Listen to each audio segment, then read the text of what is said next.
Good evening. I'd like to call the meeting to order. This is the regular meeting of the Luzerne County Board of Elections and Registration, September 18th, 2024. Please stand for the Pledge of Allegiance and a moment of silence.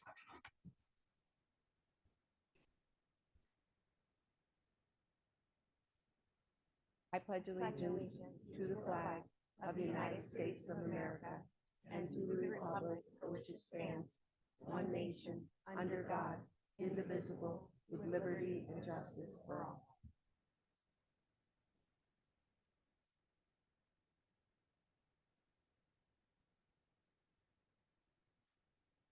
Thank you.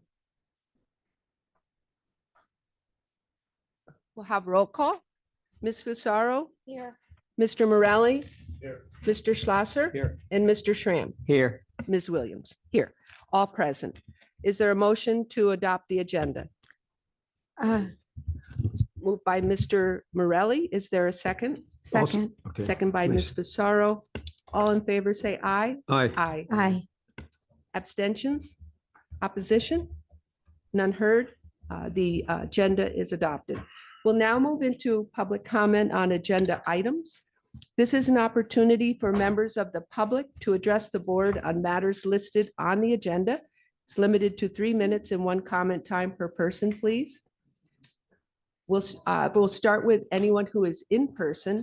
We ask that you, when you get to the podium, you state your name, your municipality, and the agenda item you will be speaking on. So is there anyone in person who would like to speak on agenda items? I don't see any. Oh, somebody in the back. Come right on up.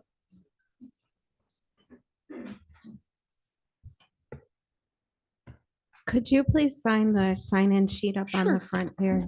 Just Okay. so we have your correct name, spelling Yes. of your name. And municipality, correct? Just, sure.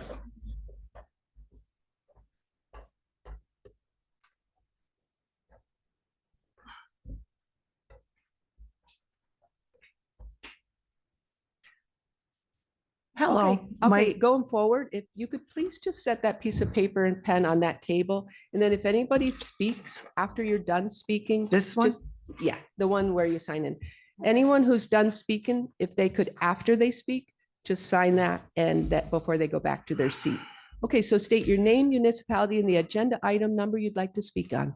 Okay, my name is Karen Pienka. I'm from Wilkes-Barre City. And I'd like to discuss the provisional ballot agenda. I That- have, Number 3, I think that is. Yes. Yes, the agenda item. Go ahead. okay, I have some questions about the provisional ballots. Okay, this is like, okay, if somebody didn't get their mail-in ballot correct or why do they have to do a provisional ballot? Can you explain that to me? The item number 2 that you're speaking on is a variance that the board is requesting to the Pennsylvania Department of State to add yellow highlighting to the outer envelope Okay. of the provisional ballot. Yes. That's what we're talking is, that's the agenda item. Okay, now, how many signatures has to go on the yellow highlighting? Is it the voter and the judge of elections? Is there There anyone are else? parts for both, yes. Just There are 2 those? voter signatures and Okay. 2 poll worker Now, signatures. how does the voter find out if their vote was valid through a provisional ballot? Can Well, you there are answer 2 that? ways. They get a ticket, a receipt, I'm sorry, before they leave from the Okay. judge of elections. Mhm. And they can follow up online with that number on their receipt, Okay, or they could even call the election bureau afterwards and the All right. election bureau could Now- assist them. what if it's disregarded? Can they come to the election bureau and ask for? Sure. For, can come to to the election redo it, bureau. or if there was a mistake made, or because when I was here last week, you said something about the judge of elections. If they don't sign it, they throw away that provisional ballot. I'm a little concerned that that disenfranchises voters. Can you explain that to me? Sure. During adjudication of, after the election, the board, the 5 members of the board adjudicate and look through the provisional ballots from all of the polls. And and what we did this past election, and we've done it in previous elections, is if there are outer envelopes, provisional envelopes, where there are no judges' signatures or minority or majority inspector, We have contacted those judges to come in during our adjudication process to sign. Okay. And we have had them come in to sign. So this past election, we did not have to discard them because of lack of judges' signatures, because we did receive them all. Okay, that's good. Thank you. Thank you. Okay. Thank you for all your hard work. I really appreciate it. And another thing I just want to say, I don't know if this is good news or bad news, but last week we went to get voter registration applications and they were out of them. So is that good news or bad news? And I mean, the office had to make applications for us. Is that okay Thank to you. pass them out? We see that as a great thing. Nothing wrong with that. There's All nothing right. wrong with Okay. that. Okay, so are you going to get more? I'm sure they I will. hope before, you know, You October can also 21st. register people by going to votepa.gov. Yes, You can yes. also print the application from that website as well. Okay. All right. Thank Thank you you. very you. much. All right. Thanks, guys. Okay, anybody else in person? Yes. State your name, municipality, and agenda item number, please. Good evening, Ben Herring, Derriere, agenda item number 3 that I wasn't going to speak on. Is this Q&A time? You're speaking on the amendment of the Board of Elections bylaws. No, the one that the lady just spoke about. Oh, I'm sorry. I'm looking at the wrong number. And so, wait, number 3? I thought it was uh, number 3. No, well, there's number 1 for the Bureau. The highlighted provisional Okay, the ballots, variance. whatever that is. You're speaking on the variance for the Yes. provisional ballots. Go Well, right I'm ahead. doing Q&A though, because that's what we just did. So So what is your question? do the other counties have this same highlighted parts of the provisional? I'm not aware of that. I don't know. All I know is this board voted to request a variance for that. I thought you were voting tonight on that. No, we did a couple meetings ago. Okay. And I'm not smart enough about this, so I won't speak too much on it, but I thought in the election code that there was supposed to be uniformity across Pennsylvania for elections, how they're conducted. That's actually in the state constitution. I'm sorry, And- state constitution. as And you we were, may yeah. actually get denied the variance because of that. Understood. But Okay. it is something. So this isn't something that's going to be universally accepted. This is something that We're asking You're for. gonna ask Luzerne for- County. okay, thank you. Okay, thank you. Anybody else in person? Please remember to sign the sheet when you're done speaking if you're speaking in person. I don't see any hands raised here. Do you know if there's anyone out in the atrium who? I will check. Okay, thank you.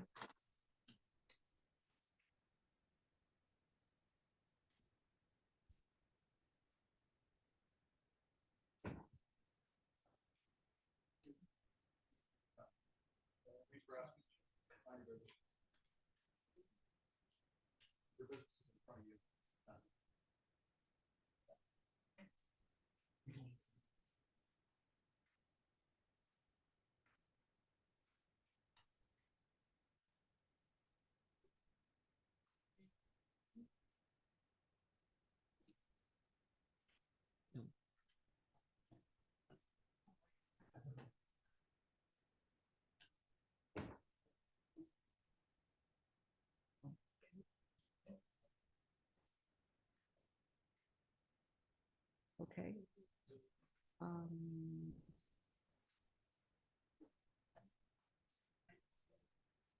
What's that? Right, right. Right. This is on agenda items only. If they have an agenda, they could look over it and see if there's anything they want to speak on. If you let them know, I'll move to the Zoom platform, and then if anybody wants to speak on anything on the agenda, are there agendas out there? I was just told he has to restart it and it's gonna take a few minutes. Restart out there? The system, yes. Okay, all right. I'll turn to Attorney Molino. Does that mean we should wait our meeting or can proceed?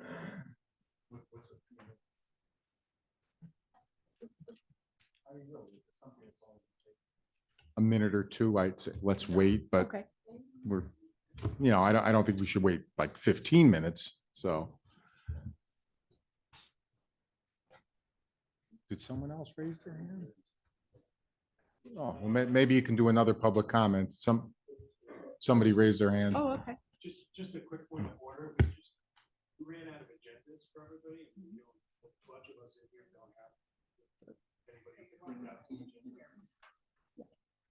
If anybody would like to, yeah, I was just going to ask, share so that others could see what's on the agenda.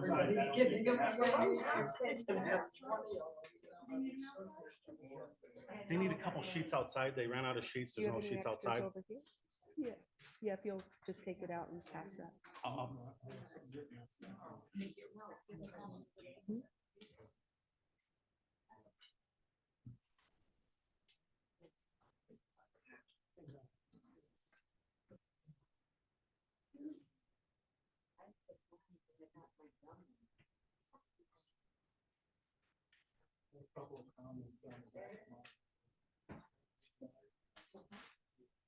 Okay, just for those, so for those who are on the Zoom platform, we are just a brief hold, a little technical difficulty in the atrium. We have some members of the gallery who are seated out in the atrium, and we want to make sure that they, everything's working properly for them.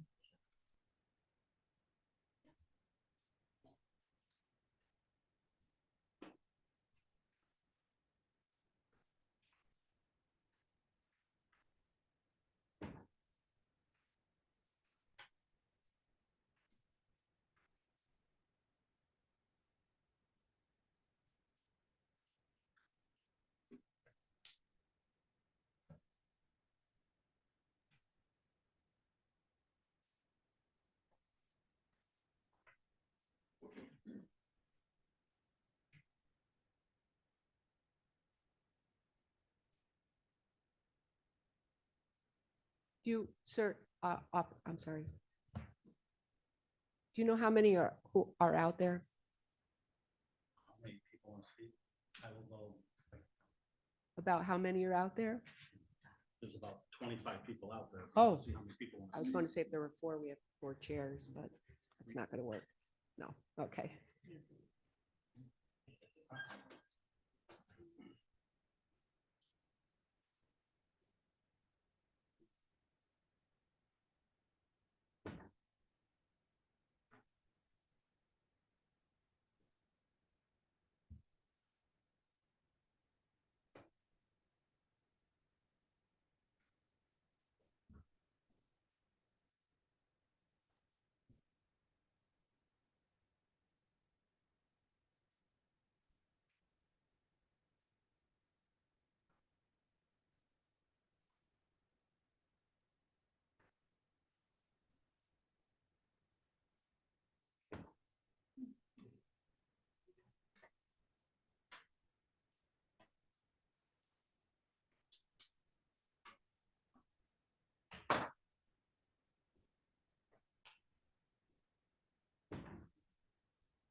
Okay, I'm of the understanding that they have audio out in the atrium and they have sound, so they should be able to hear us.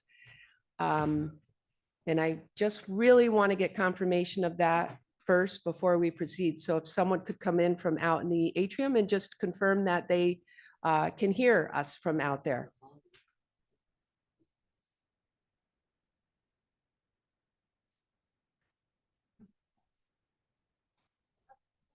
It's slightly low. So I'm gonna keep on working on it. Can they hear? If they're quiet, yes. Okay. Okay, so is there,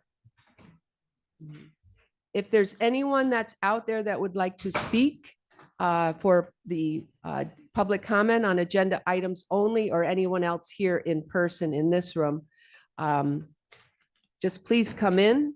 While we're waiting on anyone from out there to come in, we'll move to the Zoom platform.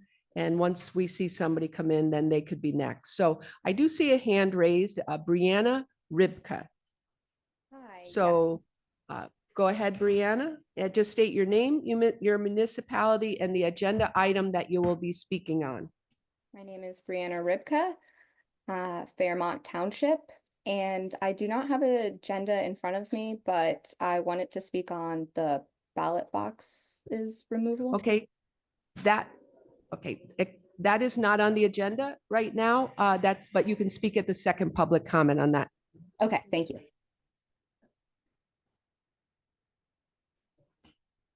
We're just going to take a brief, we're having an issue, so just, I don't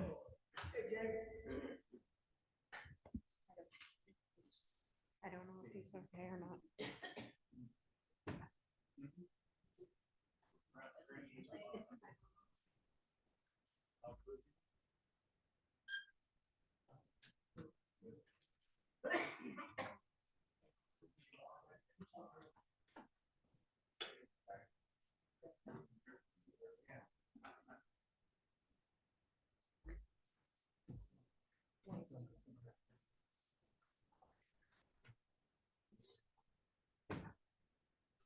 Okay. I don't see any other hands raised on the Zoom platform. There is one iPhone. And if there's anyone from that iPhone, it just states iPhone. There is another hand raised that's marked. Oh, wait, I'm sorry. Okay, there is. Yes, I have to scroll down. Okay, let's see. Okay, Mark.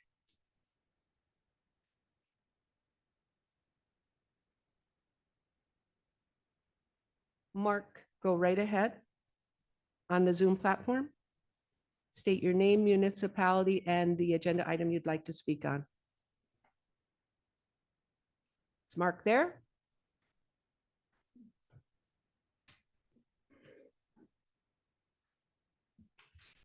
Mark, if would like to speak, I see that your hand is raised.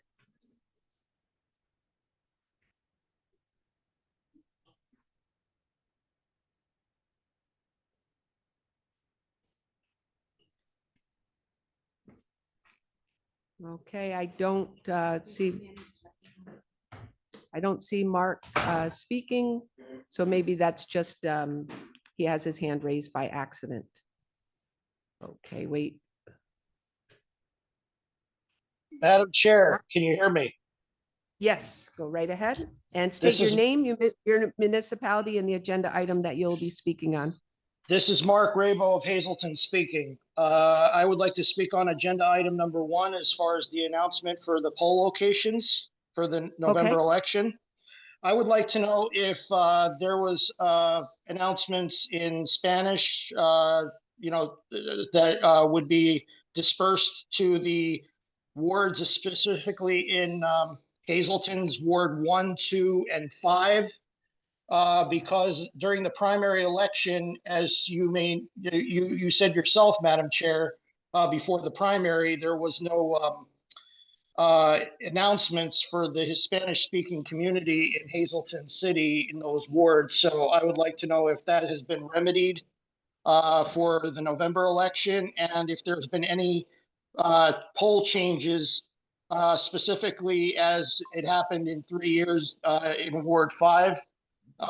There was 3 changes made over the past 3 years. So I would like to know if there was any kind of announcement made and notification made to those voters voting in that ward, Ward 5 in Hazelton. On video. Okay, 2 things, Mr. Rabo. Got The Spanish language was for mail-in ballots. It was the insert card on how to pack your ballot. It wasn't for the polls. And 2, the list for the polls is attached to the agenda. It's at the very end of all the documents that are attached to the agenda. If you scroll down to the bottom. So they're all there, so you can see the planned polling places for November 2024. We'll be discussing the different ones, but you can see exactly where they are. There are only 2 right now that aren't noted, but I'm sure we'll be discussing that during the Will they be meeting. posted in Does that Spanish? answer your Madam question? Madam I'm sorry, Chair, go ahead. will they be posted in Spanish at the polling places as well? How to vote? Yes, like how to vote and provisional ballots, how to fill out a provisional ballot in Spanish.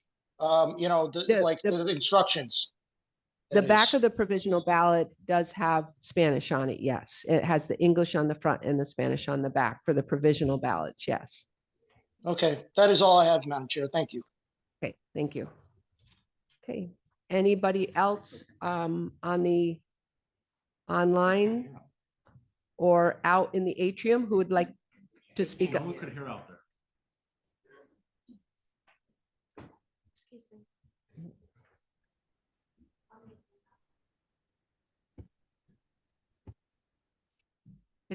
Um,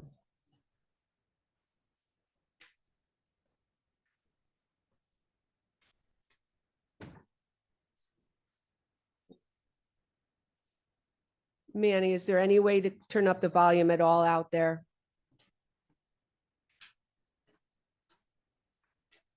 Is that the best we have for out there in the atrium? Okay. Okay. Yes. Yes. No, Mr. Schramm had to leave. He had a medical issue.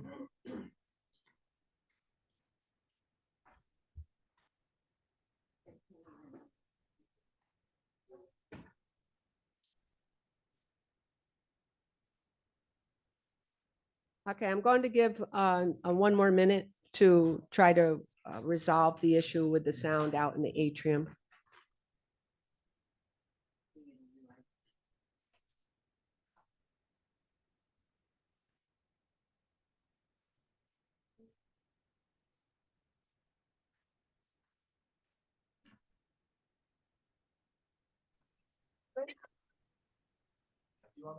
Denise, hi, excuse me. This is Ed from the IT department. I'm going to try to work with Manny to get the sound properly set in the atrium.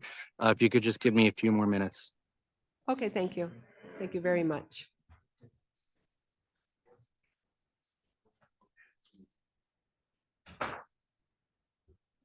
Okay, at this point, we're going to take a 5-minute recess. It is 6:30. It's 6:26. So we will resume in 5 minutes. For those of you who are online, it'll might get quiet for a little bit, but I will make an announcement every once in a while just to keep everybody aware that we are just in a 5-minute recess for now. 6:27, so we will return at about 6:33.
Are you going to be speaking on that agenda?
Check 1, 2, check 1, 2, check 1, 2.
Check 1, 2, check 1, 2, check 1, 2.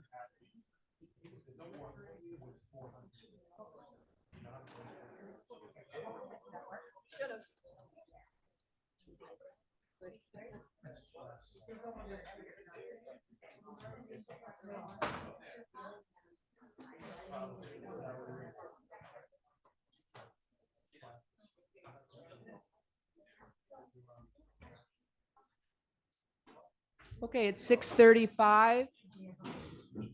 I've been made aware that they can hear well out in the atrium. Can I get a confirmation of that they can hear me speaking loud and clear?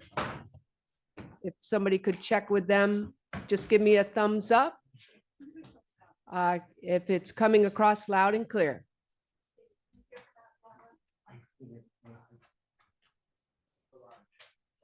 Can I have confirmation that they're hearing our audio loud and clear?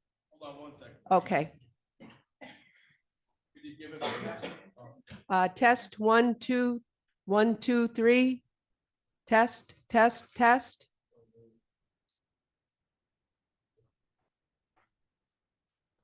Checking to see if you can hear out in the atrium.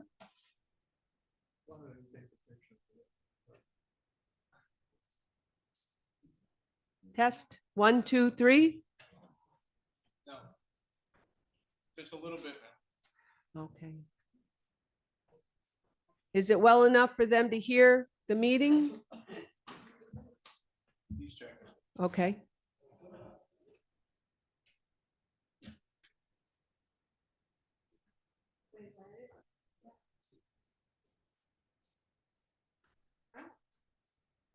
As long as you speak directly and clearly. Into the microphone. Yes. They can hear well if we test 1, 2, 3.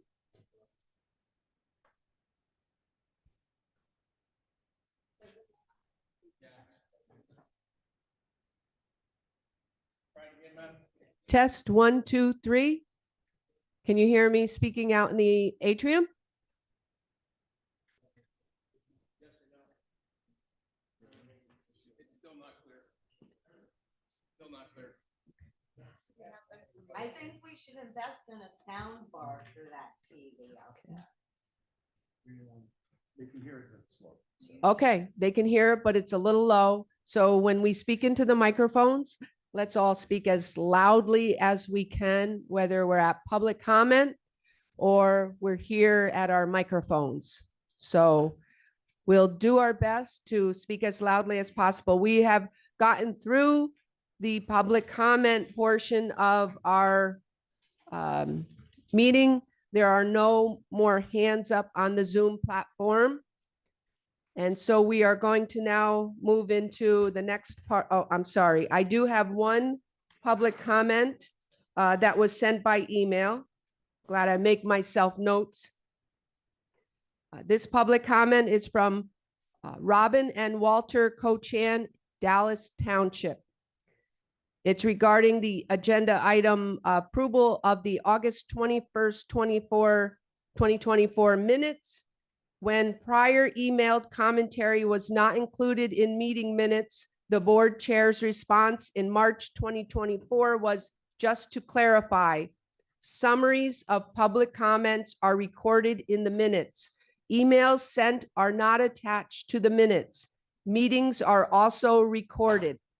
In that regard, we would like to know then why our public comment for the 8/21/2024 election board meeting is not noted in the minutes that are posted to be approved for tonight's meeting. Meeting minutes will not be accurate when they omit at least mention of public comment, or at least mention of, whether made in person, virtually, or email from the records of a meeting. I did contact Ms. Cochan to let her know that I was aware there are 2 emails that were not noted in the meeting minutes for August 21st, and I plan to make a motion to amend those meeting minutes when we get to them so that those are included.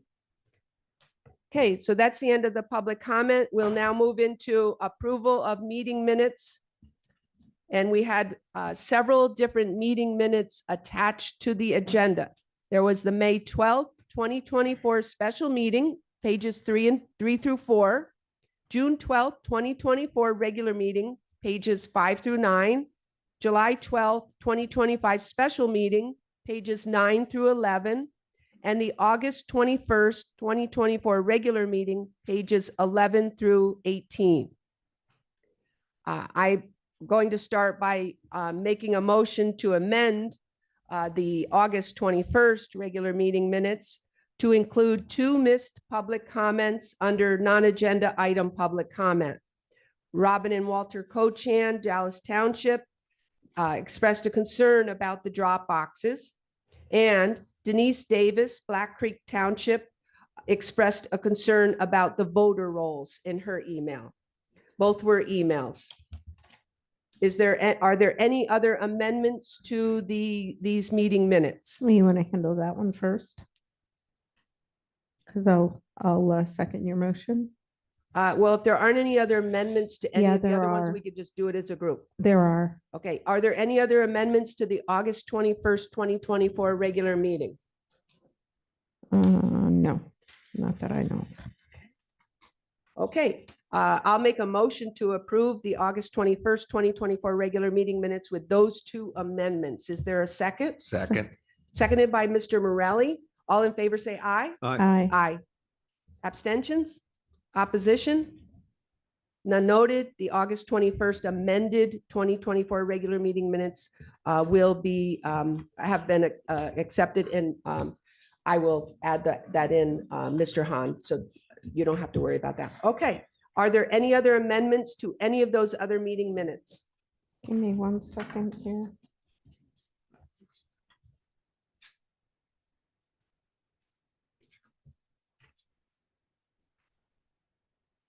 Give me 1 second. I'm sorry. I'm trying to find it.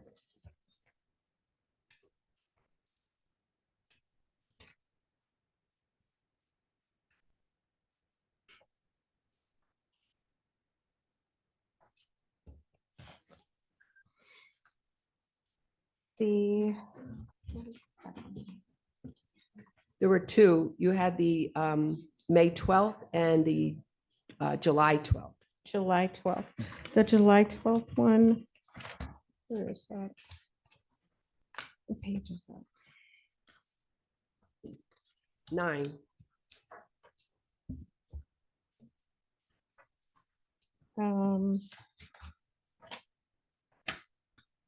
I would like Attorney Molino's, he quoted the section and Title 25 and sections, both sections and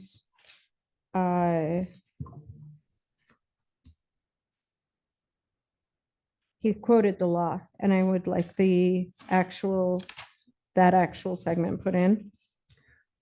Which line is this? Where are we at on that page? Number 10 you're on, right? Yeah. It's not, his comments are not even in here. I would like his comments and his, What was it regarding? no, was it under public comment?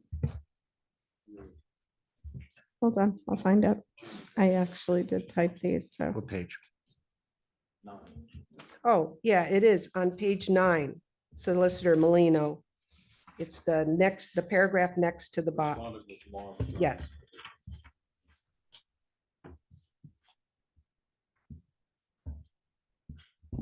Is that what you're Yes, talking I about? want his section, the section, and I would like it amended to include the section and what he actually stated in there, which was very important. He actually cited the law in there, Title 25, section, and I have to It find is in the recording. The minutes of the meeting are usually just a synopsis Right. of what we. Okay, I make a do. motion to include Attorney Molino's citing of the law in the July 12th meeting minutes. Is there a second? My only question, I don't remember what It was a I mean, simple as thing, long- but I really if think If it's it's on the important. recording. well, It that's is the thing. important. It's You on the cited the law right, twice. because in the that minutes meeting. aren't a transcription. Correct. Now, I assume, again, I don't recall what I said, but I assume it's section 3050. Yes. That's the that was section one of governing them. provision. Okay. Yeah, that was one of them, and you cited something else too in that towards the end of the meeting. It was just, I think it's an important piece Okay. to have in I mean, there. as far as the section of the election code dealing with the provisionals, that's 3050. So it's Title 25, section 3050. Okay, so if it is in the recording, Right. if it is on there that you cited it, Mhm. then it would be included in the minutes. Going forward, I ask any board members to please come prepared with exactly what they want their motion to be, so that we are certain, because now if we go back and it's, what he said, then that's not clear to what you're amending the minutes to actually read. And I'm trying to find, get So out of this. this takes time. So let's just move along for the sake of time, and make a motion that references, if it is in the recording, that site, that section. So if you would redo your motion, please. That, how do you want me to redo it? Well, I want you to state your motion. State My your motion, specifically. is to cite the sections of law that Attorney Molino stated within the meeting of July 12th, 2024, the special meeting, That Attorney Molino cited where in this, what section of the minutes? in both the beginning of the comment section of the beginning of the meeting The public comment on agenda on items. agenda items, and it was in the middle of the meeting as well. Where? Let me find it. Okay, so let's come back to this, since this is, you know what? How about if we just table these minutes for that? It's actually Title 25, Section 3050, provisional ballots, 8.41, Roman numeral 6. Pending the final determination of all appeals, the county board shall suspend any action canvassing and computing all challenged provisional ballots, irrespective of whether or not an appeal was taken from the county Did- board's Did Mr. decision. Molino state all that? Yes, he did, in the public meeting in the right after I don't Mr. know. Walsh from Ross Township, his comment, then Attorney Molino made a statement that I felt was very important to have mentioned in the minutes. Since we don't know specifically, I'm going to request to table the July 12th minutes. These were the minutes that Ms. Fusaro had volunteered to do, and they weren't done, so I did them. And then I will allow her to redo the minutes. And how's that sound, everybody? Well, they've been sent to you, so I sent them They actually came a at day later. 12:30 Yeah, on Sunday, Monday morning, 12:30 a.m. Monday morning, when the deadline is Friday, 4 p.m. before our meeting. And so that's unacceptable. This was the second meeting that they were delayed as well. So let's table the July, I'll make a motion to table the July 12th, 2024 special meeting minutes to allow for Ms. Fusaro to redo them. Is there a second?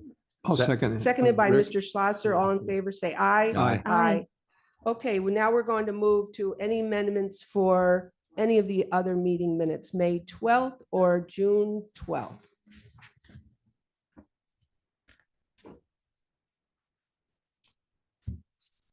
None heard. Is there a motion? I'll make a motion. Motion to Accept. accept the May 12th special meeting minutes and the June 12th regular meeting minutes. Is there a second? I'll second it. Seconded by Mr. Schlosser. All in favor, say aye. Aye. Aye. Abstentions, opposition, none heard. Motion passes to accept the May 12th special meeting minutes and the June 12th regular meeting minutes. Okay, we're going to move to the agenda items. The first one is the November, under the Bureau, the November 2024 general election polling place locations is attached to the agenda, pages 18 through 26. It's on the agenda for information, discussion, board motion to approve the November 2024 general election polling place locations. I'll turn it over to the Election Bureau leadership. Any input they'd like to give on that?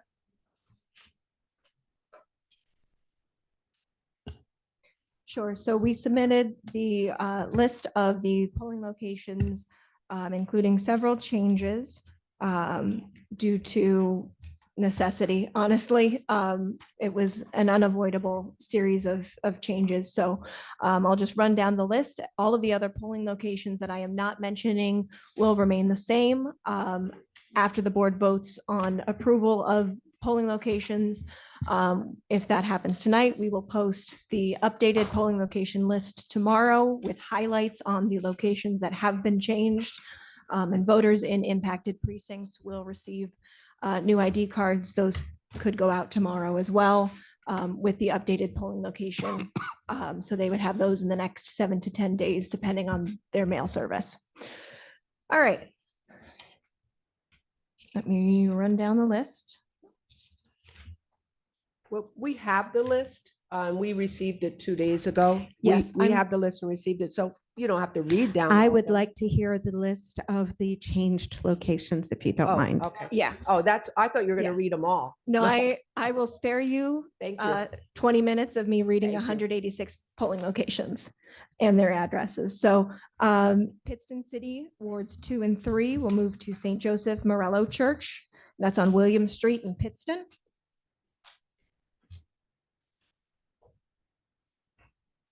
And then I think my next one is in Wilkes-Barre, which will be Wilkes-Barre City wards 10 and 11 will move to St. Nicholas, St. Mary on Washington Street in Wilkes-Barre. Both of those precincts will move together. Then we have Wilkes-Barre City wards 15 and 16 will move to St. Aloysius, and that's on Division Street, also in Wilkes-Barre. We are waiting on finalized locations for wards 19 and 20, so those will be blank in your packets right now. We're waiting to hear back from 2 potential locations, and pending the ADA assessment, we'll have the final locations to the board as soon as possible. Our target is for the next meeting. Will that give you enough time for those 2 to get the cards out to the change of polls for the? Yeah. I think it's the second week in October. Okay. Yeah. All right.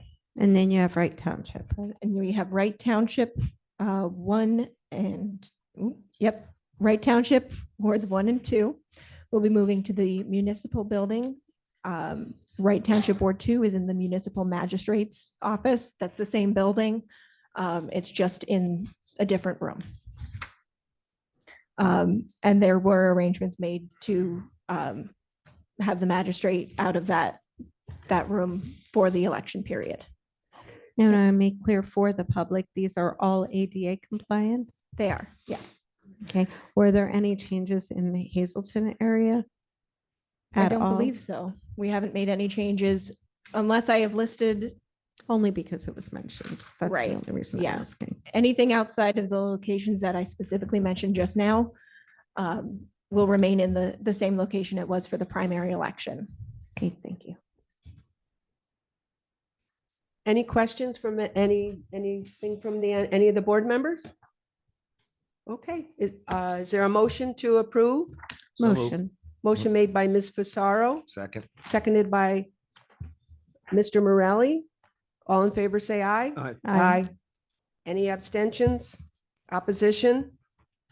None heard. The November 2024 general election polling place locations, all that are here are approved, and then the 2 that we're not aware of will do at the next meeting. I do have a question. Can we possibly get this posted as mentioned or released to that Spanish publication in Hazelton, just so they have the list of locations? Can we get that to them? Thank you. Okay, the next item is under the board, the variance request to the Pennsylvania Department of State for change of our provisional ballot outer envelopes to include yellow highlighting where signatures of voters and poll workers are required. This is on the agenda for a status update from the Office of Law. It was something the board voted on a couple of meetings ago, as previously stated. And the Office of Law Solicitor Molino was going to do a write-up for the board and send it on to the Pennsylvania Department of State per the board's wishes. Just turn it over to Attorney Molino. Sure. Madam Chair, I actually did that this afternoon, and I know you, hopefully you've all been in receipt of a copy of my letter dated today, addressed to Jonathan Marks, Deputy Secretary for Elections and Commissions, wherein I requested the variance from the prescribed provisional ballot outer envelope to include yellow highlighting where signatures of the voter and election workers are required. And I indicated that the board approved the variance at our last regular meeting on August 21st. And I also noted that if approved, and this was a condition of the board's vote, that this would not be implemented until the 2025 municipal primary. Okay. Anything from any of the board members? No. Okay. The next item, the last item under the board is the amendment of the Board of Election bylaws. I put this on the agenda because we had previously voted to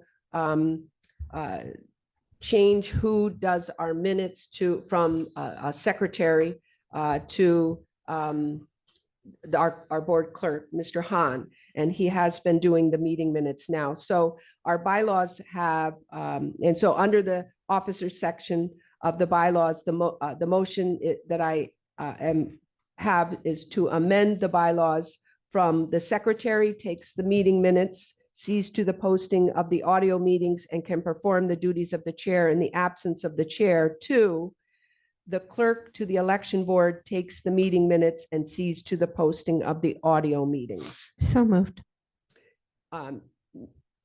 Any input or anybody want to share anything before we? No. Okay, Ms. Fusaro made a motion to approve. Is there a second? I'll second that. Seconded by Mr. Schlosser. All in favor, say aye. Aye. Aye. Opposition, abstentions? None heard. The motion passes for the amendment to the bylaws regarding the meeting minutes. We'll now move into comment on non-agenda items. This is an opportunity for members of the public to address the board on matters not listed on the agenda, but which must be within the subject matter jurisdiction of the board. Again, it's limited to 3 minutes and 1 comment time per person. And we'll start with those who are in person. We ask once again to state your name and municipality, and when you leave the podium here to, I think it's still there, sign the sheet with your name so that we can properly record your name in the minutes and your municipality. Please print. We'll start with those who are in person. Is there anybody who'd like to speak? Go right ahead.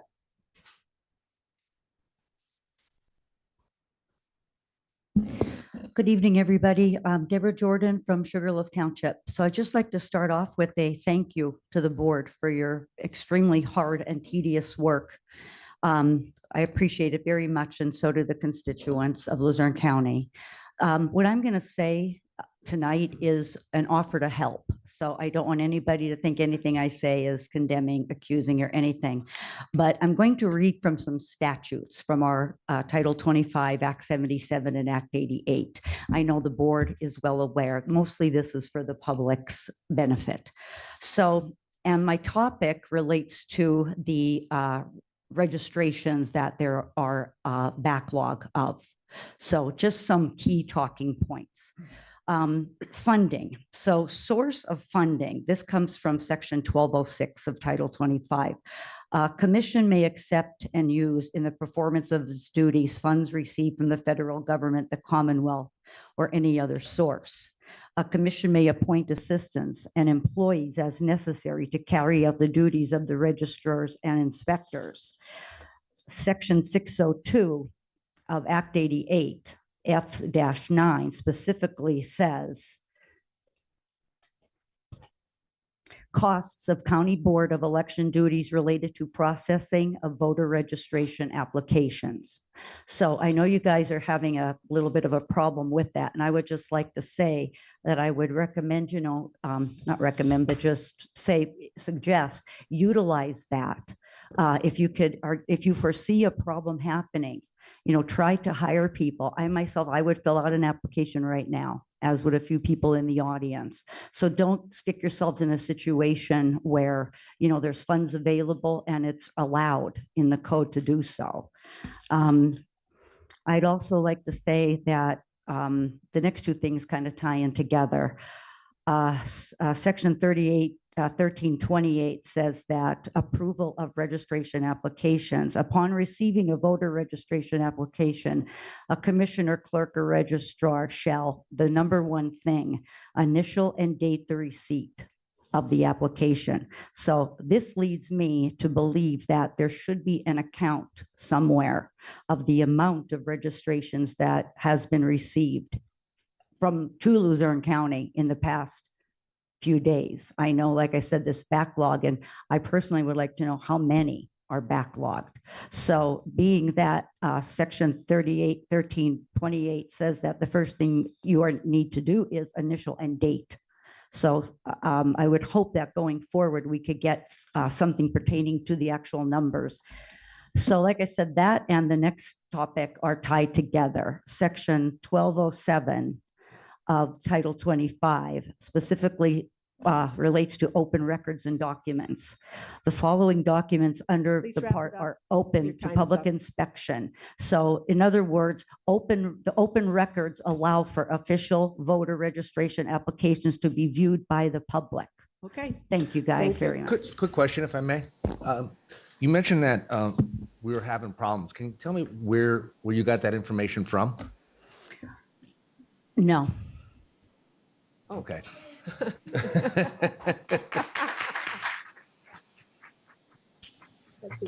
So again, I just want to say I appreciate the comments and well taken, but there are a lot of rumors out there when it comes to things like this, and there's a lot of chit chatter, and there's been a lot of this stuff going on this week. And I'm obviously being on the board here. I get calls, and I do my job of going to these individuals and asking them where are we at, and I've taken that information and brought it to the people who made my calls and said, hold off, things are fine. So my point of saying that is that if there's any other comments, just because we have a lot of people, I know there's other topics that people want to talk about, let's just make sure we have legitimate facts versus what people have been saying or hearing. So that, well, again, I asked, and from being here, I'm not hearing any challenges or any issues or anybody panicking that any of the registrations will not be done that are in right now, coming from myself. So. If I may. Yes, please, because you know what? I have a feeling I also have been hearing all these rumors, and I know that County Manager Crocomo addressed it as a press release to the whole county. And I instead of just to save time so that we don't have to hear this same thing over and over again, let's just clear it up right now. How's that? Sure. So I have a statement from the county manager that I'm going to read on her behalf. She just Thank you. asked. Starting Monday, September 23rd, the Luzerne County Election Bureau is excited to announce the launch of weekly election tasks calendar. This initiative aims to enhance transparency and to keep the community informed about the electoral process. The elections task calendar will provide essential updates on key dates and activities leading up to the upcoming election, ensuring that residents are aware of important deadlines and events. In addition to the calendar, the Election Bureau will also share the most up-to-date outstanding voter registration numbers, allowing voters and the public to stay informed about registration status and participation. We are committed to fostering an informed electorate and making the voting process as accessible as possible by providing a clear and concise calendar along with current voter registration statistics.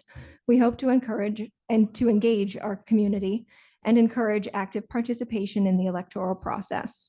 The weekly elections task calendar and outstanding voter registration numbers will be available on the Luzerne County Election Bureau's website and shared through our local newspapers. Residents are encouraged to check these resources regularly for the latest updates and information. Thank you. Very good. Okay. We'll move. You know what, I have to say, I want to say something here. Y'all clap and y'all do some, when everybody makes a really great comment. I'm sorry, but that deserves a clap right there. Okay, she's providing those numbers for you, and I'm just saying that's going to be on a regular basis on the county website. I think that's a terrific move, and I think it's a right move in transparency, and it's a great public relations move as well for everyone here. Okay, thank you. Let's move to the next. Go right ahead.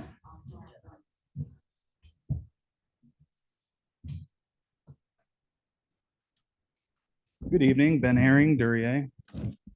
So quickly, the reason that there's concern, I swear there's amnesia in this room.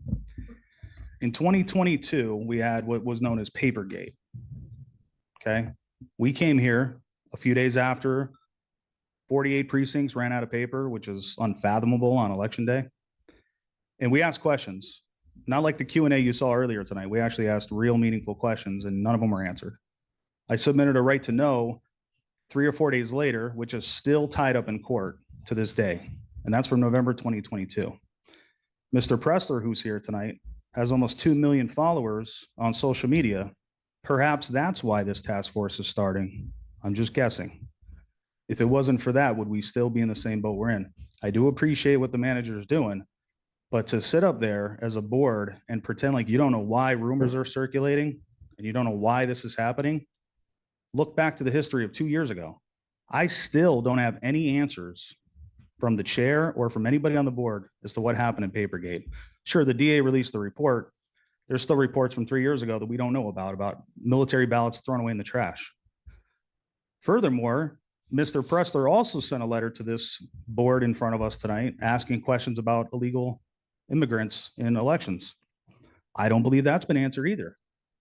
The third part, curtains were put up. If you have nothing to hide, why would you put up curtains?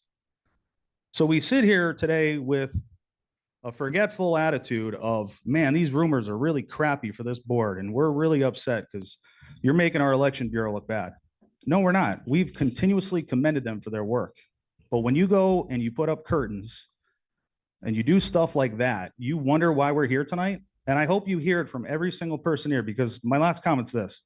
In a public meeting as public officials, you don't get to dictate what these people say. You don't get to tell them nobody repeat the same thing over and over again. This is a public meeting.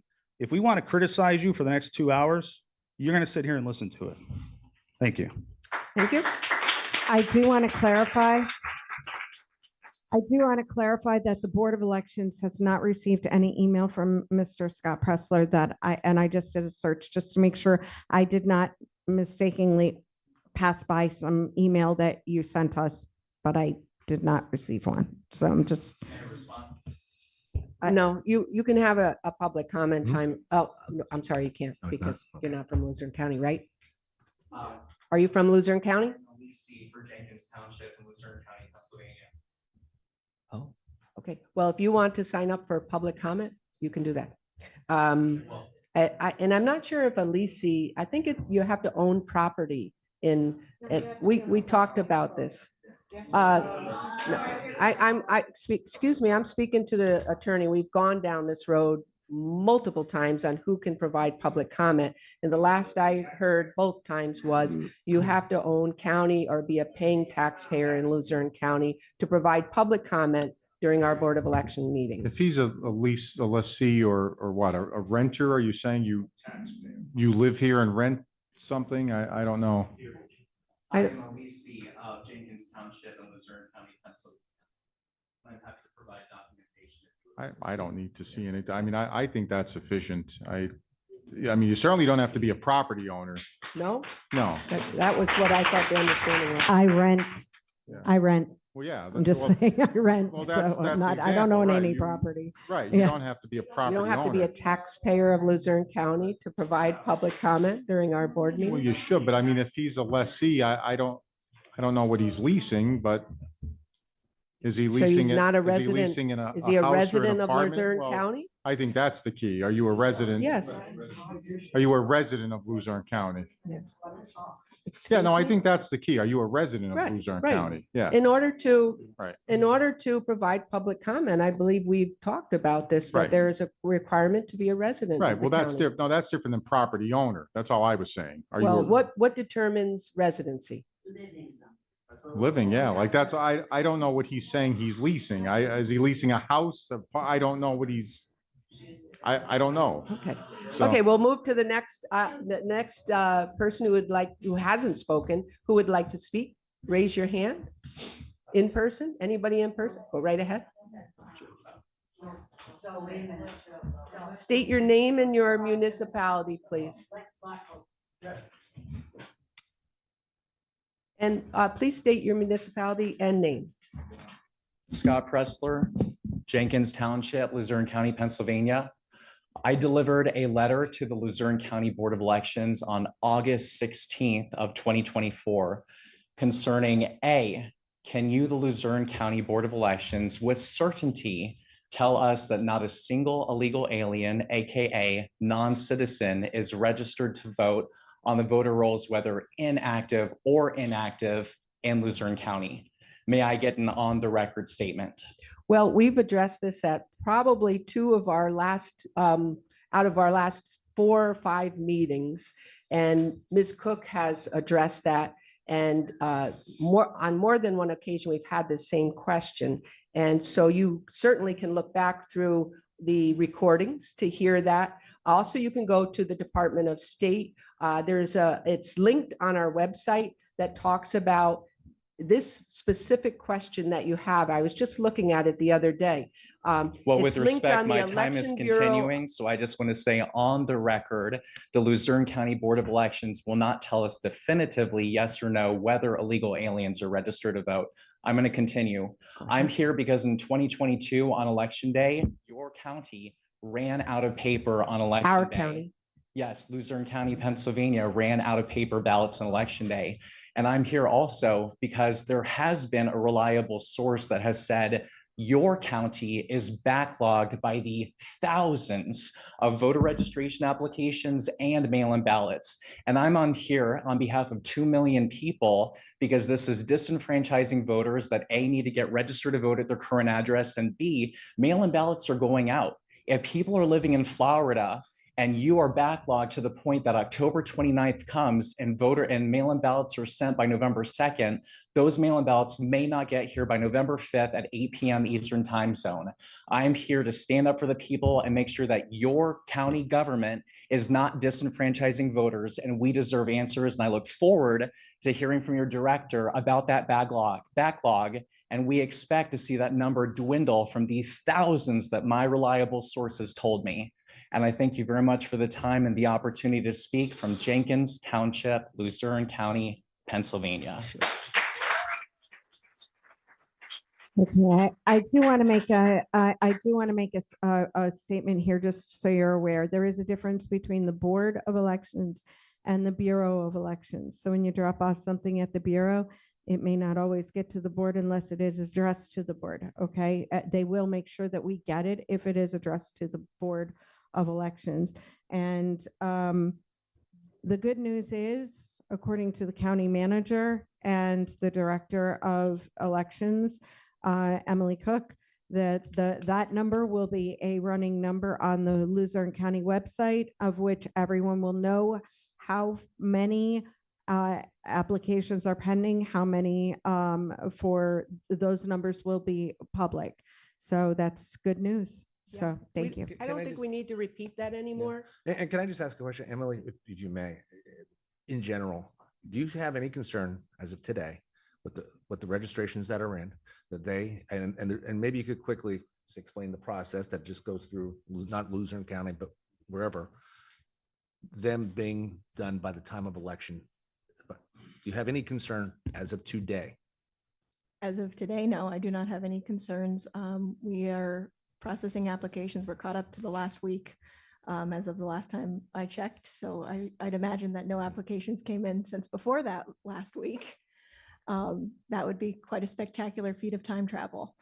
But what happens when an application is processed, the data is entered, paper applications get timestamped upon arrival, and then they'll be entered into the system. We receive applications from a variety of sources, including numerous registration drives that are occurring all around the county from various parties and PACs and different groups.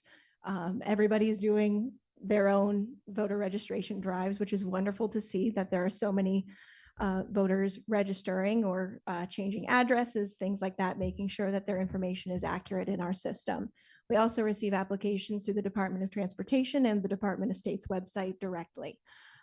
Those applications are then processed to make sure that we don't have any duplicate voters. We have seen quite a few people who are already registered that are submitting an initial application again. Those are flagged as duplicate registrations in our system. And so all of those are processed accordingly.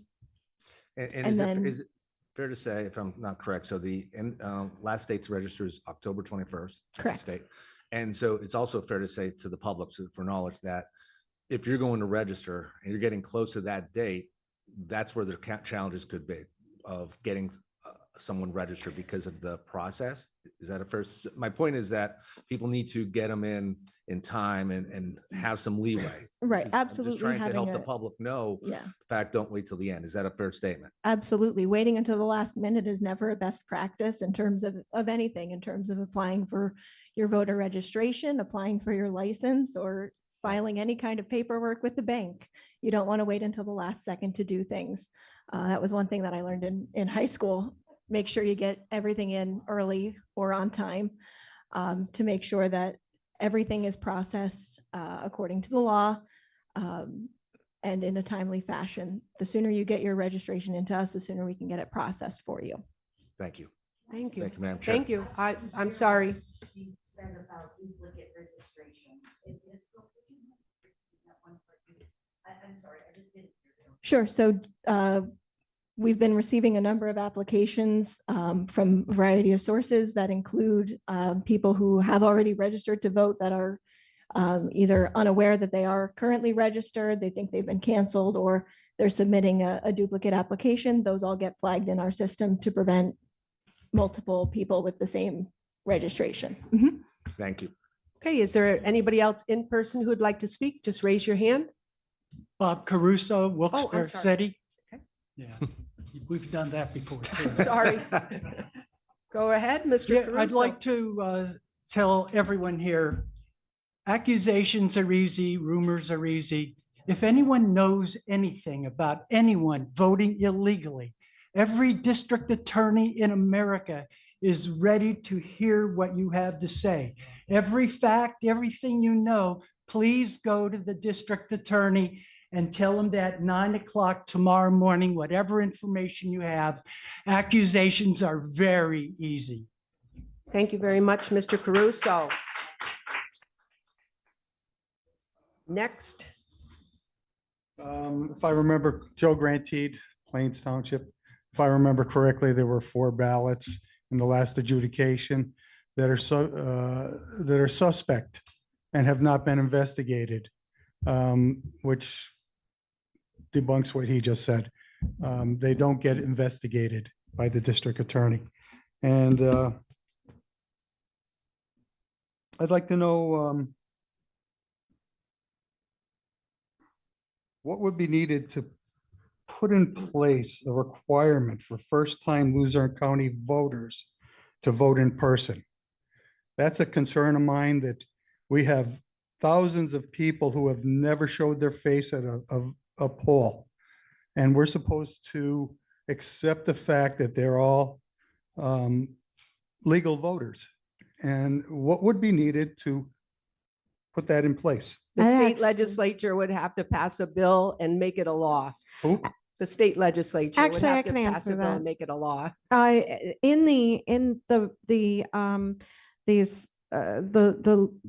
machines, oh, what are they? The poll books, thank you. In the poll books, if someone is a new registration, it will be flagged. There's a little flag that comes up and tells them to ask for ID. They must bring their ID to That's the at the first, poll. to their first time voting. They have to bring, I'm talking about people who, oh, mail-in ballot, the same thing. They come into our office and it gets flagged and there's a piece of paper that is attached to it and it says ID not verified. If we didn't get it. No, you're asking, you want all mail ballot voters to be required to vote one no. time at the poll. no, I'm saying I want all first-time Luzerne County voters, which are not all mail-in voters. Well, you're saying also mail-in voters too, right? No, I'm saying all first-time voters. Well, They do have to. Well- All first-time voters at the poll have to show ID. right, but not if they mail in. Well, that's the thing. Yeah, they Like I do. said, saying. mail-in voters Should- are not required. Well, Yes, that's they what I'm- do. Yes, they do. We cannot Ms. Cook, accept. Ms. Cook?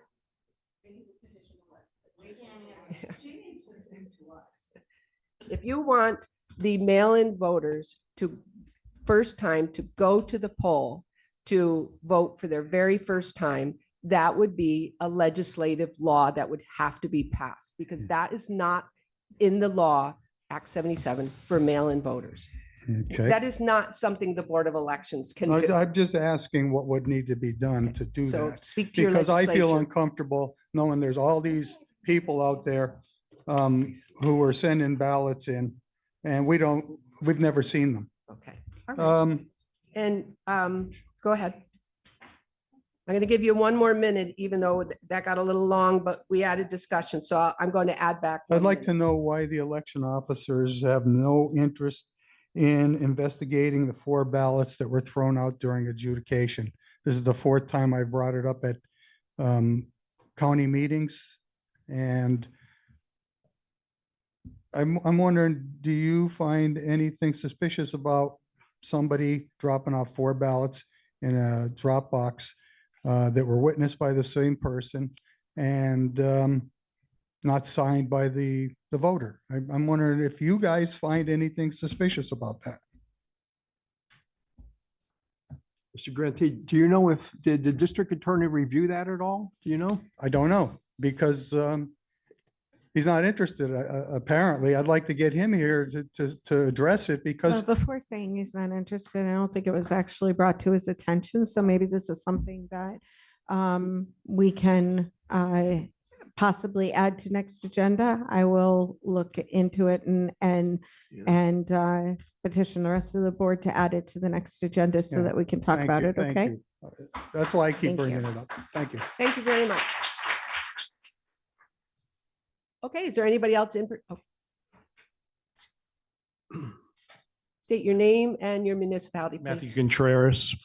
Contreras, Thank you to the board Your for, municipality. I'm not please. giving it, but thank you Oh, for, I'm sorry, thank you to the have board. give your I'm not municipality. surrendering that Fourth Amendment right of Okay, then mine. you can't speak. I'm Well, then sorry. you're in violation of I'm the sorry. First That is the Amendment, ma'am. rule that you have to state. You can ask the municipality. solicitor. All I have to do is state my name and be a taxpayer. No, That's what the law says. you do That's need what the to law state says, sir. your, you need. Actually, that's what the law If you says, have, ma'am. if you reside in Luzerne If you'd like a County- First Amendment federal case, I'm more than happy Sir, to give you one, but. Sir, I just told you, if you're not going to say it, I'm going to ask you to leave. And if you're not going to leave, I'm going to ask. So are the you saying officer- under threat of arrest? I'm going to ask. Are the you officer saying to under ask threat me. of arrest that you're not going to allow me to speak? The rules here are. that Solicitor, you state can I your ask you that question? municipality. Under threat of arrest, are you not allowing me to speak?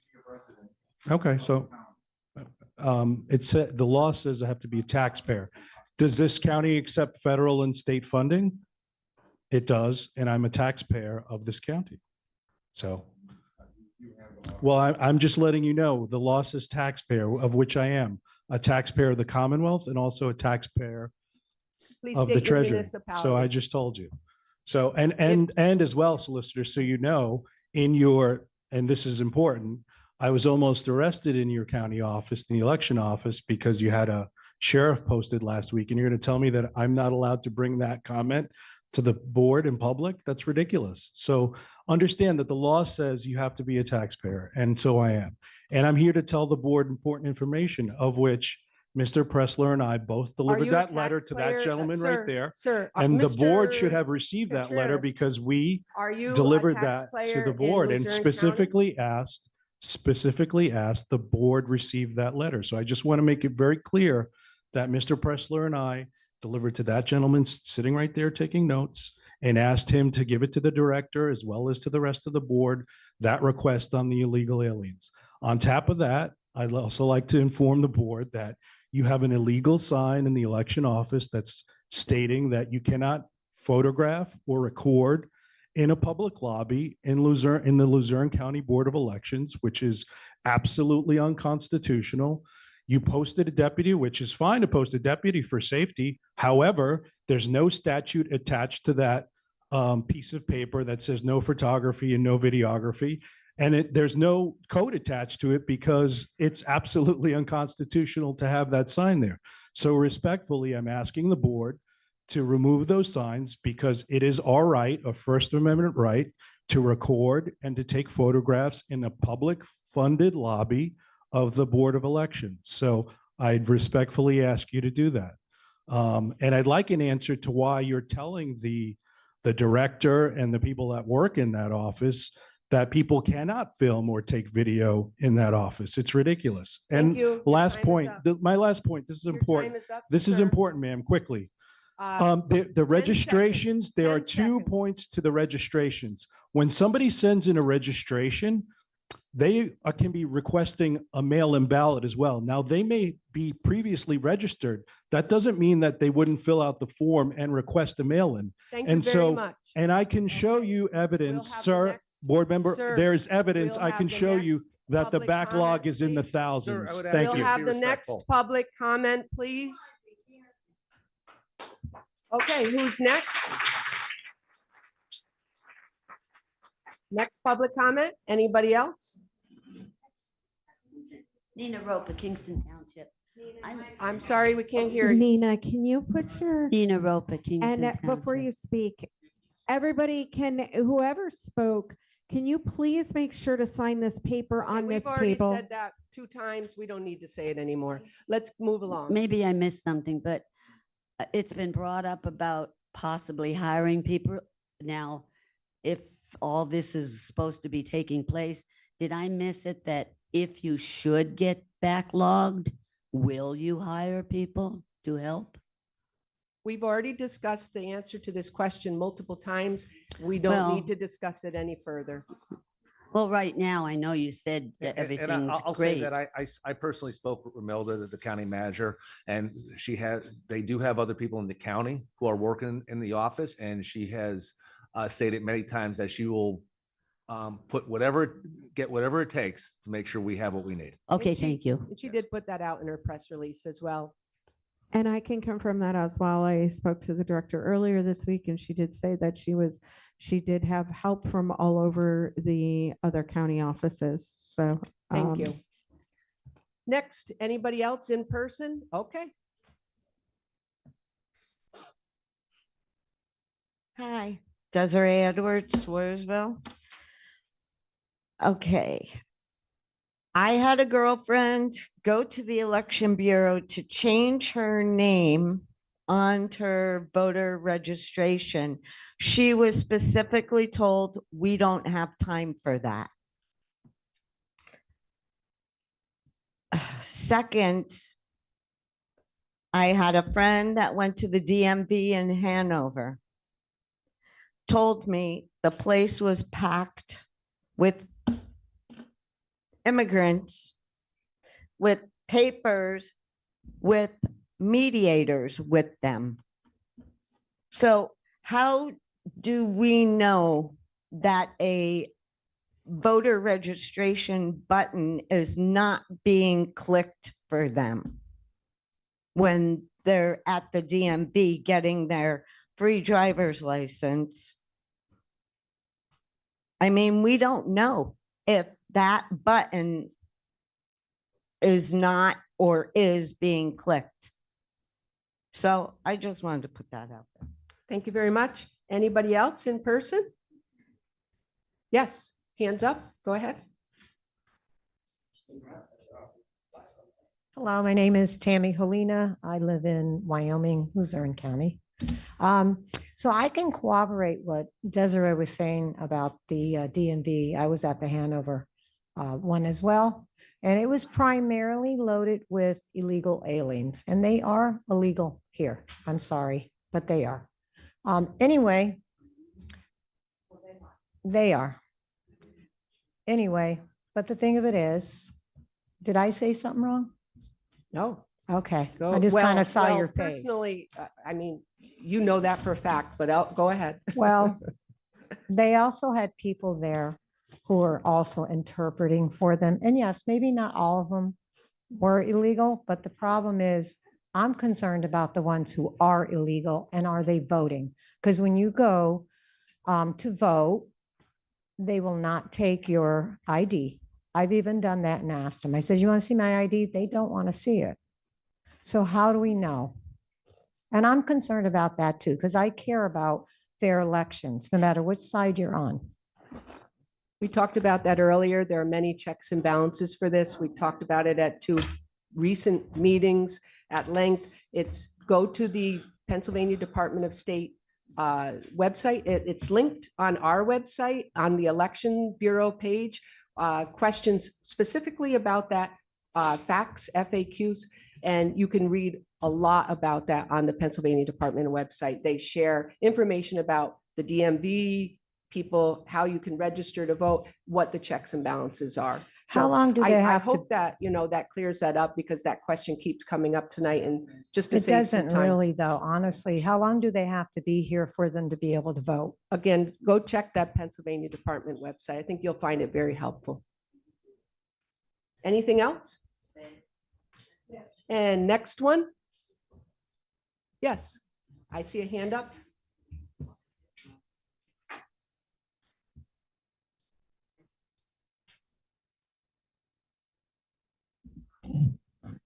Peter Wallman, Shavertown. Topic is the dropping of the drop boxes or elimination of the drop boxes. I've been the judge of elections in Jackson Township for several cycles, and dropping the boxes is a bad idea. Staff responsible for the polls arrive by 6 in the morning. We're there until 8 when the polls close. Longer if there's a line. I'm sorry to interrupt you. I just want to make sure, Manny, is his microphone on? Is that, okay, it's just me. Okay, go ahead. I just want to make sure everybody can hear you. Okay, go ahead. We're there from 6 in the morning until 8 at night when the polls close. Later, if there are people in line at 8 o'clock, we're there for at least another hour, closing the polls, putting together the tabulations, preparing the documents to be brought to the Board of Elections. Judge of Election then has the added responsibility of bringing it in. We're usually there the night before to set up to make sure we have a good flow of voters. Dropping eliminating the drop boxes means there will be an increase in the number of people coming to the polls. It will mean later hours for everybody. I mean, we're already putting in 17 hours. And additionally, it will increase waiting times for people who are coming through the polling with the poll books. It's a bad idea. COVID is increasing. The statistics are there. Putting more people into a tight space is a bad idea. The influenza season is here. That's breaking out all over. Putting more people in a tight space is a bad idea.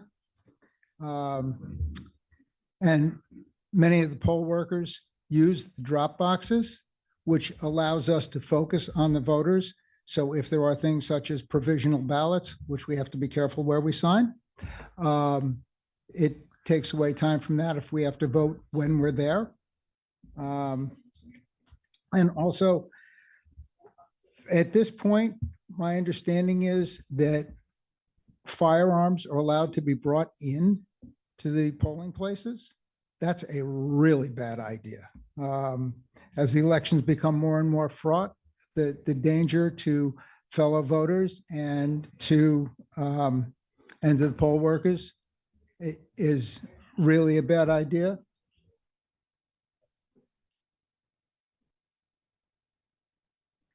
And having the drop boxes available, that's a good idea. Thank you. And thank you for all you do. Thank you, sir. I do want to mention that the polls are open. Yeah, please make sure you just write so we know how to spell your name. That's all that paper is there for. The polls close at the same time, no matter where you go. And I feel your pain with the poll worker thing, because I too have to vote by mail, and I drop it off at the election bureau. So if you don't feel comfortable getting it by mail, you can always go to the bureau and they'll do a ballot on demand for the poll workers, and you can drop it off right then and there the day before, and they'll make sure that you vote. So you get your chance to vote, so you don't have to actually worry about that. And last time I heard, I have really never heard of any threats, credible threats from gun violence or otherwise at the polling locations that I have ever heard of. But I appreciate your comments. Thank you so much. Yes, the polls do close at 8 o'clock. Anyone online at 8 o'clock, we have to stay open for. So it's not that it, yes, anyone in line to vote at 8 o'clock, you Yes. can't turn them off because it's 8 o'clock. So that can go well past 8. And just because there has never been an incident of violence. There has doesn't never mean- been an incident, and you bringing it up actually can create more of a threat. So I'd appreciate it if we don't go there. Thank you. Oh my God, but you guys. As opposed to an ounce of prevention. Okay, is there anybody else in person who would like, yes, go right ahead.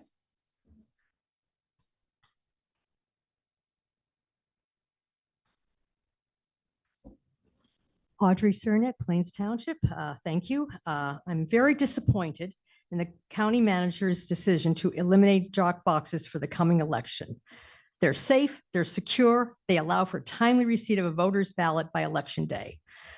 They do require resources, but that is what the election integrity grant is for. The ability to have convenient return of ballots is at least, if not more important than dollars and cents. Under the current decision, when I go to drop off my ballot now, I have to go to a facility that has limited parking. I have to go through security, walk down a hallway, get on an elevator, go to the second floor, walk down another hallway, and then finally get to deposit my ballot. I can do that, and a lot of people can. But people requiring ADA accessibility, it's not just a mere inconvenience to have to do this. I hope that the decision is reconsidered to at least maybe make better accommodation at Penn Place, perhaps also open up Hazelton. It's essential to our democratic freedoms that every citizen is allowed to vote and their votes are counted.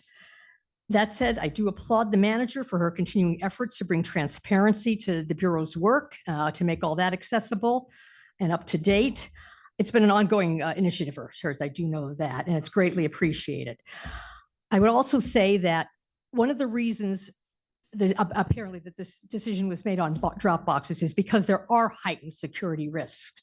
And I think it's a disservice to suggest that someone is actually causing more of a risk by making a public comment here at this meeting. I don't like the fact that that was turned around against him. And that's something that's been ongoing just in the media and just in the public in general. I want to thank the Law Office of Law, the Bureau, the board for everything they do. I know this is very, very difficult. It's going to be a very, very fraught election. And I do thank everybody for their efforts. Okay. No. And I would like to ask Ms. Edwards, you're speaking a lot while the public commenters are speaking. And when you were speaking, I don't recall anybody doing that to you. So I'm going to ask you one time to please refrain from speaking out and making comments while others are speaking. And if you can't comply, I am going to ask the officers to have you removed from the room. Thank you. Is there anybody else in the room who would like to speak? Yes. Gavi Shapiro, Kingston. So a few things I'd like to mention. The first is Deborah Jordan came up here and spoke eloquently. It seemed like there was just scoffing at her. Maybe I'm mistaken, but was there any addressing of the rumors that she brought up other than just dismissing? Do we know what the backlog is here? We've already addressed this question multiple times, sir. Don't have the number. Okay. And on Monday, starting on Monday, you are going to be on the But as of website. now, we you're don't going to know. get Okay.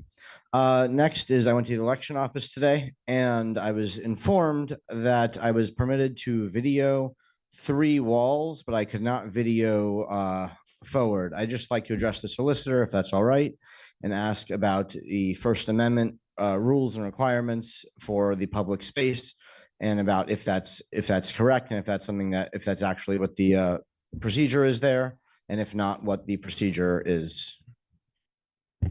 Yeah, you can photograph or video in public spaces. I mean, obviously, these are all courthouse buildings here, the Rotunda area.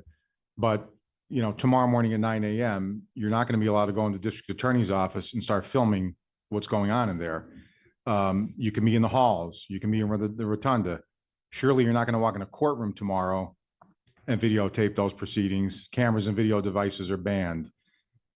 The same thing applies in all these offices. So you can go in that lobby area of the Election Bureau and take a picture. You can stand there and take selfies of yourself filling out a registration or your own ballot. But then you cannot record employees' workspaces, what might be on their desk. There might be sensitive information. There are social security numbers involved with some of these things. So that's it. I mean, that's the requirement. There is no First Amendment right to go into these employees' workspaces. There's often confusion between these public areas and then the private workspaces. So we all understand hallways, corridors, the courthouse rotunda, other, common public areas, but you can't just walk into offices. So is that place where we want the public area, the place that we walk into in the Election Bureau, is that Right. a public area or not? Yes, that little, whatever you want to call Okay. it, little vestibule counter area. Sure. Yes. So we are permitted to film there as long as we're not like zooming in and being like seeing what's on their desk. Is that correct? I'm asking. I'm not talking about coming there with like a zoom lens, like I would say Citizen partially, Voice guy but has. also people don't know, how does anyone know if you're zooming in? I mean, that's the thing. So. Sure. I'm sorry, this Right. gentleman is Well- the one speaking and no one else in the Sure. gallery is. The speaking. law is that is what anything you can see from public, you can record in public. So I'm just confirming with Well, what the situation. Assuming you really can't see much from what I understand now, so. Well, now there's curtains, but You can I'm just wondering officially, Yeah, like, so you can stand there and again, you can okay, so I'm permitted take to, a picture of the counter, you can. okay, you just can- can't zoom into what's on their desk. Right, you can take a selfie of yourself standing there, you can. Okay, is there a do way to, anything like that. no problem. I appreciate it. Is there a way to change those signs then to have them reflect that, as opposed to just no filming, versus just no filming? I don't know. I mean, Maybe because I'm not going to answer that. I mean, that's. Thank you very Yeah, much. that's Your it. time is up. Is That there would be a anybody else? question for the county manager. Okay, sorry. Okay, anybody else in person? Right ahead. Jamie Walsh, Ross Township. A couple of questions. Number one, with the 117th certification, is that going to hold up the rest of the county ballots? Ms. Cook? Does the 117th certification, is that holding up any ballots? No, we're in the process of proofing and preparing all of the ballots. Okay. Again, I heard this. I came here to ask to find out. Is there talk of overseas and military ballots going out? I believe it was said in the paper, potentially could go out without a candidate listed. Well, they're on overseas and national, they're only allowed to vote national election, right? Ms. Cook? So military and overseas ballots go out on Saturday. Any military voter that would be impacted by the 117th, because military voters would be eligible to vote for that contest. Federal voters. They don't only- vote, yeah. Right. They would only be able to vote for president and US Congress. Okay, so in the 117th, they'll be blank. It'll be what's called a federal write-in absentee ballot. And then post the certification of the 117th, they would receive the corrected ballot. And yes, there are unique correspondence IDs for each of those so that nobody's able to vote twice. Okay, thank you. The other thing, I heard about this process that it's going to take now to walk a ballot into a building and go vote. But there are mailboxes that you can put them in. I'm very thankful that the drop boxes are gone from this county, because now instead of it just being ballot fraud for dropping 4 ballots into a drop box, it will be a federal offense and a felony if somebody tries to do that in a United States Postal Service mailbox. And that's the whole point of that. So you do not have to go through that whole process that was brought up earlier to vote by mail. It was very dramatic. And the last thing I want to say is a question I have. If someone shows up to vote in person who was registered but hadn't voted in the last couple of elections, are they entitled to fill out a provisional ballot at that time? Like if they were scrubbed from the voter rolls, that is one thing I do not know how that works. Let's see, we've got 24 seconds, Ms. Cook, to explain if someone shows up and they have been inactive for a couple, and that's the affidavit, correct? Sure. So inactive voters are eligible to fill out an affirmation of elector. Canceled voters, I'm not sure. That would be something I would have to look into a little bit further, because by and large, the most that we see is an inactive voter looking to reactivate themselves. Right. Okay. And worst case scenario, They will get any a voter provisional can ballot. vote a provisional Right. ballot if the judge would give it to them if there's uncertainty, and then the board would address it. Okay, thank you. Okay, thank you. Anybody else in person who would like to speak? Yes.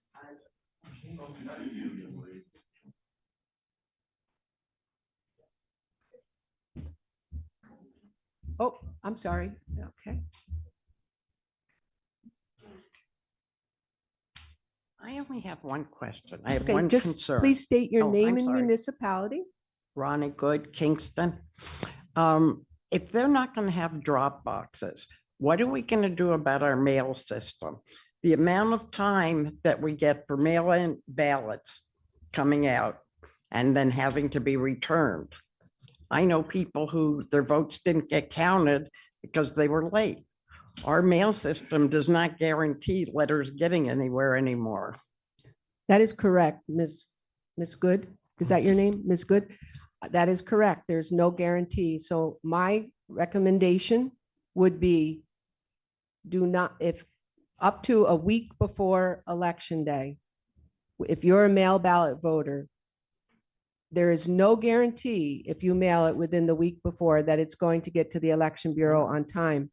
You may want to consider either one, taking it directly to the Election Bureau office, which some people are not able to do, or take it to the poll and spoil it and vote on the ballot marking device, or contact the Election Bureau, ask about the process for the affidavit to have somebody bring it to the Election Bureau office for you if it's someone who is disabled. If you call the Election Bureau office, they can help with that process. It's right online, and all you have to do is print it out, sign it. The person who's bringing it, the person whose mail ballot it is, also has to have that form, and that person could bring that to the Election Bureau for that mail ballot voter. So those would be some recommendations I would make.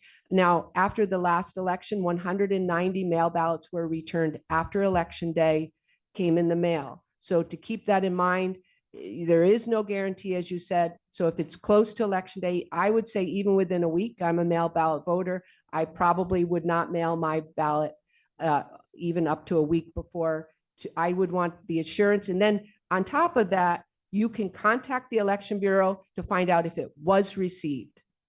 I don't know that I'd wait to look at vote.gov online, because the Department of State doesn't refresh that and update that as quickly as calling the Election Bureau to find out if it was received. And they can tell you right then and there if it was received on the phone.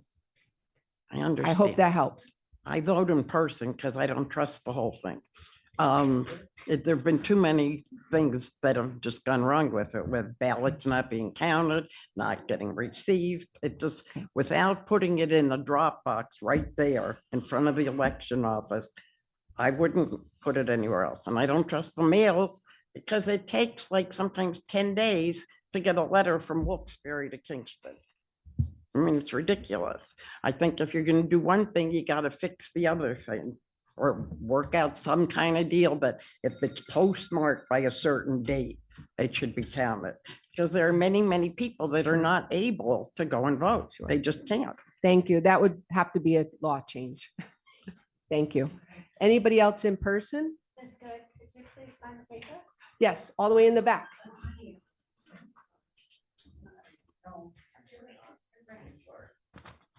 Gene Ziemba, Harvey's Lake. A comment on someone earlier, this regarding the Second Amendment rights. Rights shall not be infringed to carry firearms. So I also would like to also touch base on another comment earlier regarding drop boxes. Just because someone says they're safe and secure doesn't mean they're safe and secure. They're not secure. Another comment, gentleman earlier was very concerned about COVID.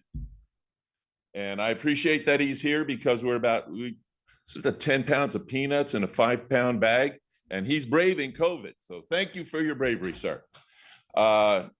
And also one question regarding rumors. So the rumor is that curtains were put up. Were they? Yes. Thank you for the answer. The next rumor was that after the curtains were taken down, because they were instructed to be taken down, walls like we have in cubicles were put up. So arguably we could call them temporary walls. Were they put up?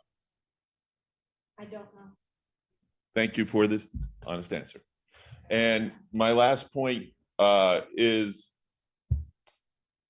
you all are staffing the office. And I understand the township manager put out a statement and everything's going to be taken care of on Monday, and an ongoing list of how far the backlog is or isn't is going to be put up. But we're professionals here, and we presume that we have a guess, an idea on how much of backlog we have on registrations. Is it an inch high? Is it 3 inches high? Does it look like it's 1,000? Why can't we know now? Well, again, we're professionals here, and we also, because we're professionals, we need to know how we have to staff. So we might have even gone through that list and counted how many we have. So it would be really great just to know that. Thanks for your time. Thanks. You will know that very soon.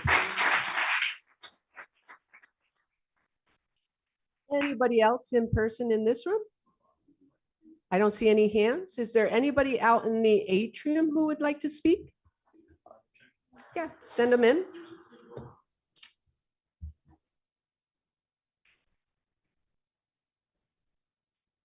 Right up to the podium, state your name and your municipality, please. My name is Gavin Good, part of Kingston.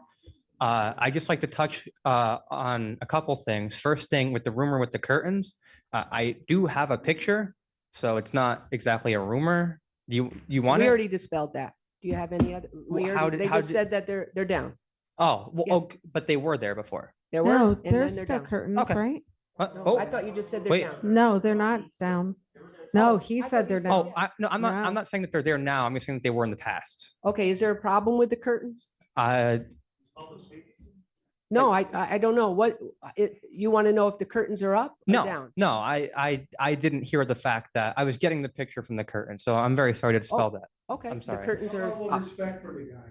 I don't understand. Excuse Okay, me, I- it's not your public comment time. You already have. I'd your like chance, I'd like to Mr. preface this Grantee. from the fact that I am quite uneducated with the whole voting system, in terms of the whole drop boxes and stuff like that. I just wanted to say that in terms of accessibility, I think drop boxes are important. There are some people that can go to certain places but can't go to other places. If some people don't have any mode of transportation, you guys don't have any drop boxes in Luzerne, from what I heard. So if some people can't walk that far, maybe they could have walked to the drop box in Luzerne, and they can't. So also, like, that's it actually, really. Okay, That's it. thank you very much. Thank you. Could you sign that piece of paper? Just, you don't need to sign it, just print Is there if you anybody could. else out in the atrium who would like to speak? Yes, there's more people. Okay, send them, just keep sending them in.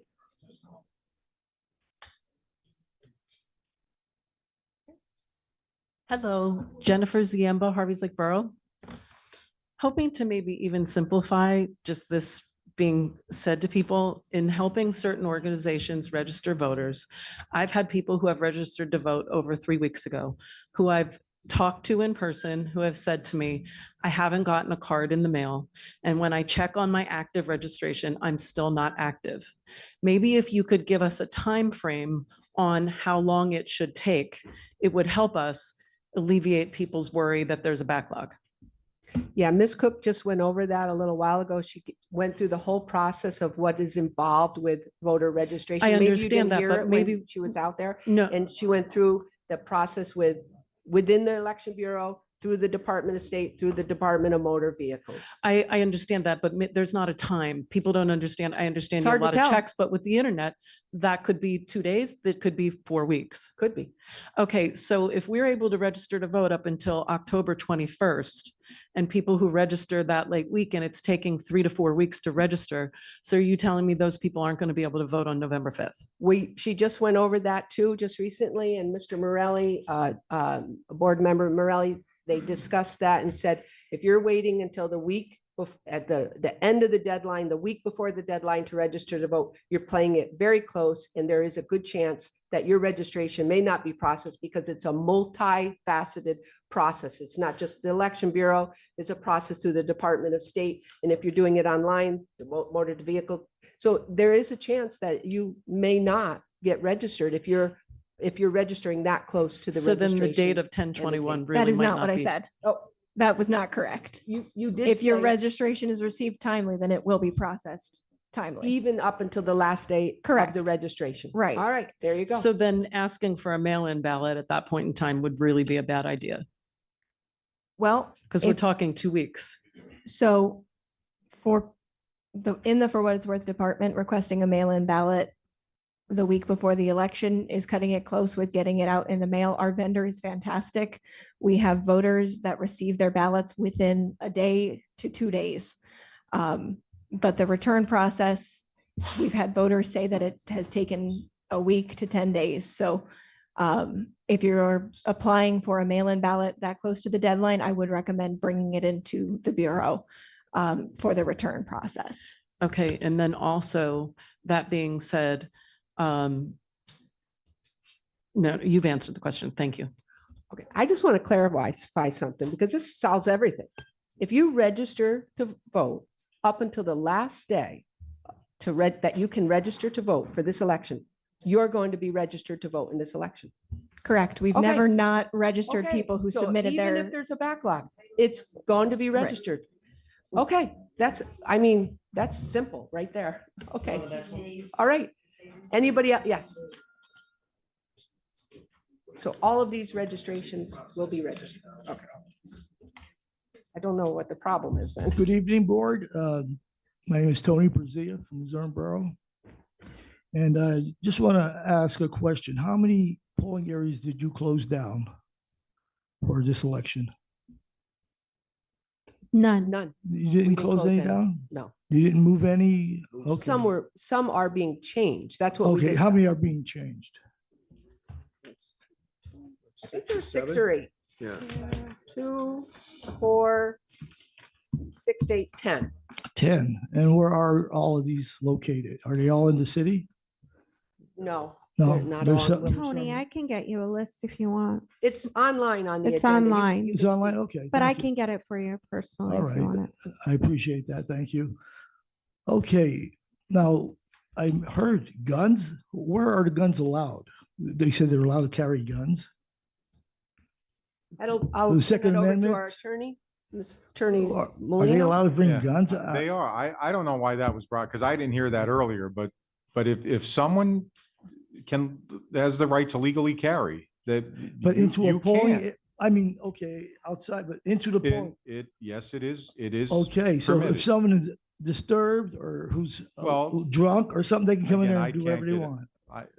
That's intimidating the Well, voters. I can't speak for law I- well, enforcement. okay, I you- mean, if someone I'll is speak for- behaving I'll speak- badly, but just a purely legal matter, Right, can you legally carry in a polling place? The answer is yes. okay. I mean, that's all I can say. I'm Well, not going to get into I any. appreciate that. Thank you. I did not know that. Yes. That's scary, very scary. That's intimidating. Yeah. There are, Thank you. actually, and let me qualify that too, because I Yes. actually have the Thank you. Department of State info on that here. But it's prohibited in certain polling places, schools, courthouses, although I don't think we have any polling place here, but so it depends on the location. But generally speaking, then the answer is yes. And I just want to say that I'm disappointed with the decision with the drop boxes. A lot of people depend on them. We should help people to vote, not stop them from voting. And there's nothing wrong with it. I think you guys are just pulling straws out of a hat, trying to disenfranchise everything. And suppressing the vote is not going to work.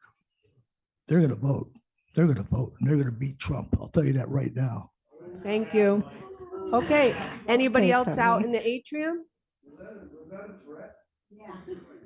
Right up to the podium here, sir.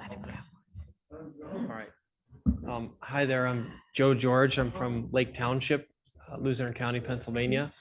So I was wondering, when you get like a new voter registration form, how do you check whether the person is a US citizen? Ms. Cook? So that would be done on the back end once we go through the Social Security Administration and driver's license verification process as part of the Help America Vote Act checks. So do you match the date of birth?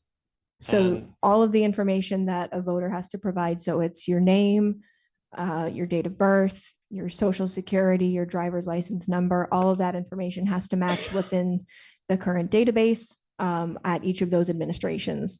And in the state of Pennsylvania, you have to be a US citizen for at least 30 days in order to register to vote. Okay, so the, Otherwise, the application is declined. okay, all right, so that sounds good. So I was told to ask about the curtain being down. Supposedly the curtains are down and people are not allowed to inspect certain parts of, can Is somebody the speak to curtain that? down or up?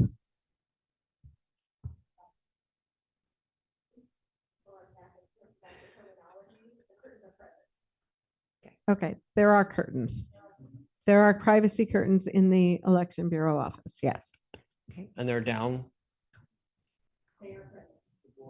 They're present. Blocking the view. Okay, all right. And then, so what happens if you guys don't get the applications processed? Like, is that a possibility? The voter registrations? Yeah, We just talked about that. They will all be processed that are received up until the last day that you can register to vote. okay. Because I think we should commit that if they are not processed, then we're going to want, obviously, some people to be fired and some new people to come in. So I'm rooting for you guys. I want you to keep your jobs. And I don't want people to try to push for you to get out of your jobs due to not getting that done. So I hope you guys can find a way and work with county council and everything like that. So that's all I have to say. Okay. Do you have thank something you. else or? No, I was okay. just checking my thing. All right. Thank you. Joe, can you sign Next. that? Can you please sign that paper? Thank you. Just Is there so anybody we else know how out to in the spell your atrium? name. That's all. Just print, please. Okay. Go right ahead, sir. Hello, everyone. My name is Chris Martinak, and thank you for this opportunity to allow me to speak. Please let us know your municipality, please. Sure. Fairview Township, District 119, Precinct 1. So we have an application that has not been processed that was sent in on August the 6th. Okay, I just want that to go on record. And I appreciate everything that you guys do. I'm not here to showboat you, but it's very important that we get to the bottom of this and we take things seriously. I'm very passionate about my community and I'm passionate about our government. And that's all I have to say. Have you followed up with the Election Bureau? Have you called there to check the status? Yes, that's how we know it has not been processed. Okay. And did you hear that Ms. Cook said that any voter registration that comes in up until the last day that you can register to vote will all be processed? Okay. So, Yeah, that, I guess my point is, why would it take such a long time? You know, that does seem quite lengthy indeed. she reassured us that all of them would be processed. So just follow up again with it, within the next week or two. Okay? Okay, thank you for your time. Mr. Martinek, can you Next, please is there anybody else just out in print the your atrium? name on there so we can see it? Thank you. Just so we could get the spelling, sir.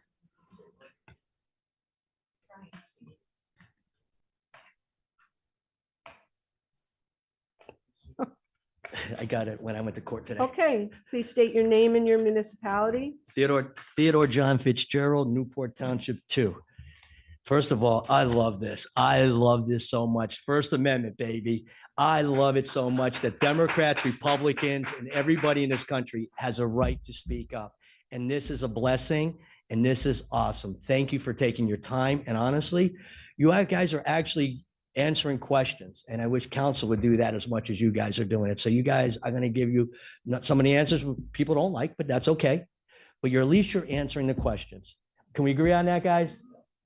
There we go. Thank you. Okay.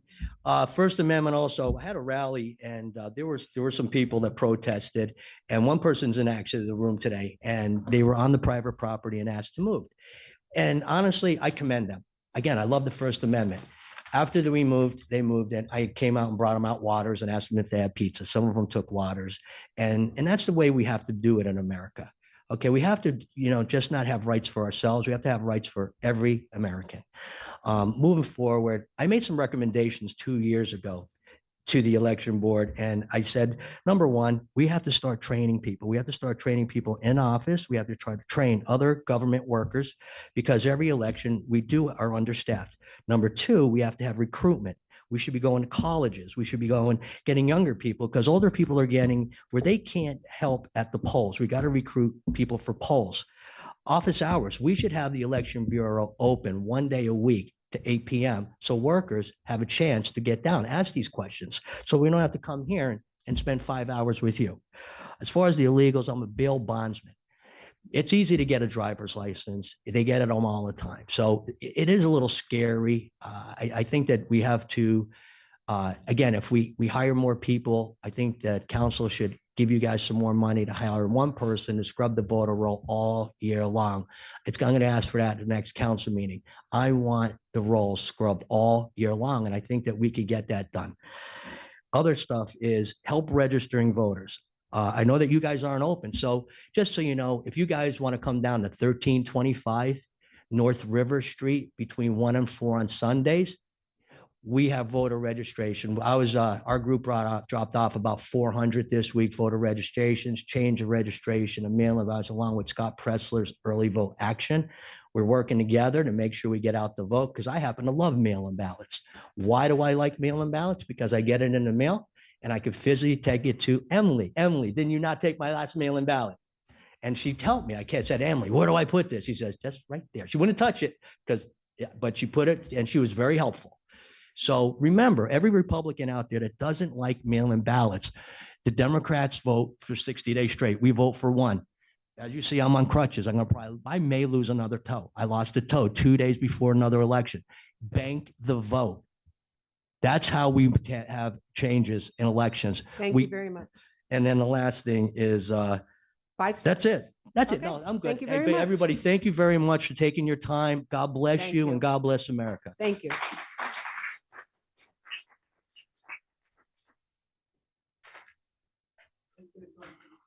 Okay, anybody else out there in the atrium?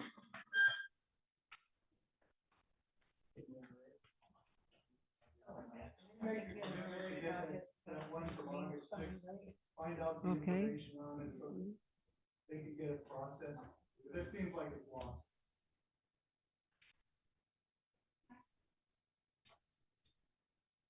Yes, you haven't had a chance to speak. Sure, go right ahead. Oh, wait, nope, we have somebody else in here though. Okay, go right ahead, ma'am. And then we'll move, it looks like we'll move to the online platform. Hi, my name is Gina Mancato, and I've been going over some of the applications that we had Your submitted. municipality, please? My name is Gina Mancato, and I went From over some of the where- applications that I your verified municipality, online please? on the Department of ma'am. State, on the Department of State website. I looked it up. There are multiple applications that have not been processed from early August. Most of them are mail-in ballots. So I see them, a lot of the new ones are processed, but the mail-in ballots are not. So do we know when we are up to date, to what date we are up to with the mail-in ballots, and to what date we are up to with the new registrations? Because you had said earlier that we were up to date to a week ago, but that's not accurate, because I know the few that I had checked were at least early August. So do we have an answer on that? Is there anything else you have to say? Yeah, I'd like to know what the answer is to how many were behind, and at least to what date we're behind, because I understand you're getting inundated with these. We understand that. A lot of people are putting them in. But at least if you could tell us to what date, are you back to July 31st? Fine, if you get them all up to date and you're going to get them done on time, I don't care. But what I'm worried about is that the mail-in ballots need to be sent out on time. So that's what my worry is.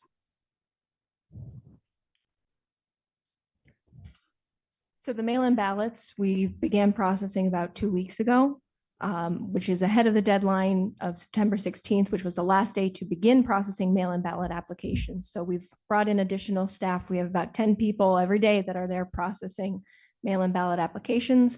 I don't have the date on where we were at with those. I apologize. Voter registration was caught up to last week when I checked it today. Okay, so we're a little bit behind on the mail-ins, but we're going to catch up. Now, do we have any idea with the county when your mail-ins are expected to be mailed out? We're targeting to begin mailing them in the beginning of October. We have to conduct logic and accuracy testing to make sure that the ballots are able to be counted. And I'm not sure if you're aware, we had a little bit of a holdup with the 117th legislative contest. Thank you, Mr. Walsh. I say that jokingly. No, but we're in the process of completing the certification, barring any request for a recount. Yeah.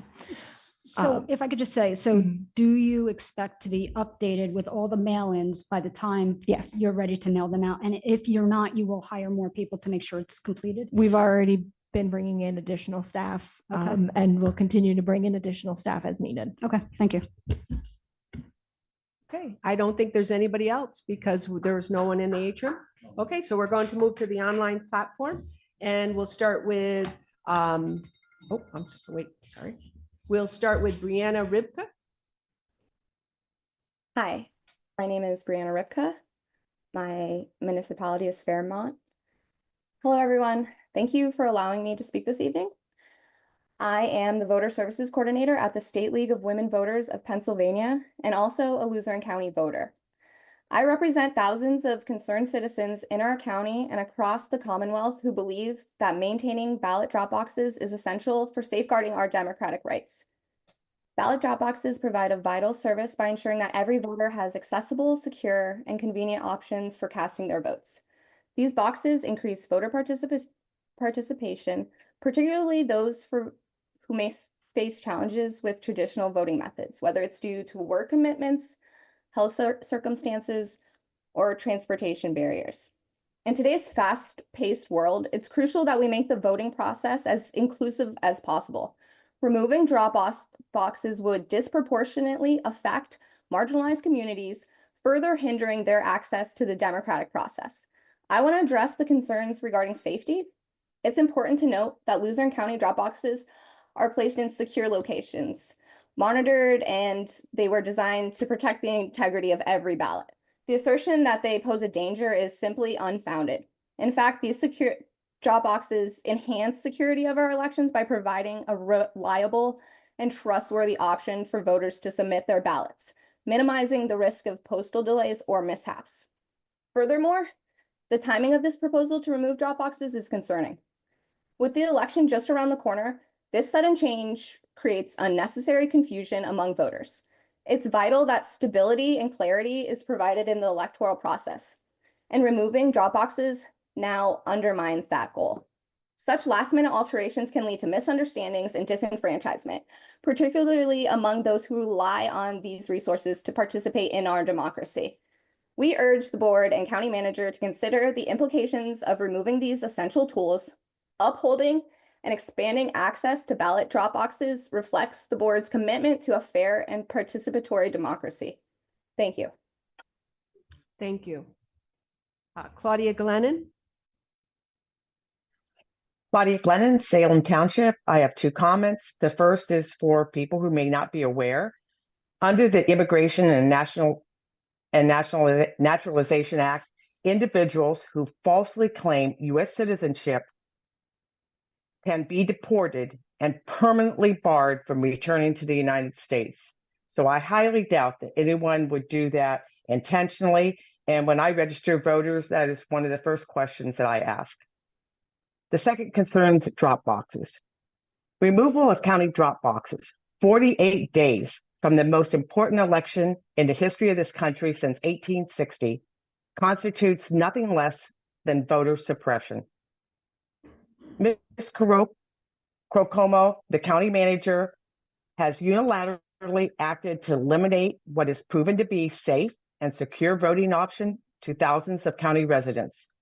Drop boxes have been successfully used in the past 8 elections in our county and were approved by this election board for the upcoming election November 5th. How are absentee and mail ballot voters going to be informed of this change in a timely manner that will not result in voters being disenfranchised? Those who are not aware of the change and try to use a drop box in many cases won't have the option to use the USPS, which has unfortunately been undermined by the Postmaster General DeJoy, and returning ballots to the Election Bureau only during weekdays until 1600 presents logistical issues and is not a satisfactory proposal. I have to wonder if the actual safety concerns have more to do with Ms. Crocomo's job as county manager. Voter protection and ballot integrity have been and continue to be addressed by federal and state officials. This move is draped in sheep's clothing of protecting the public. Furthermore, we as patriotic citizens of these United States should not bow down to dictators nor cower to terrorist threats.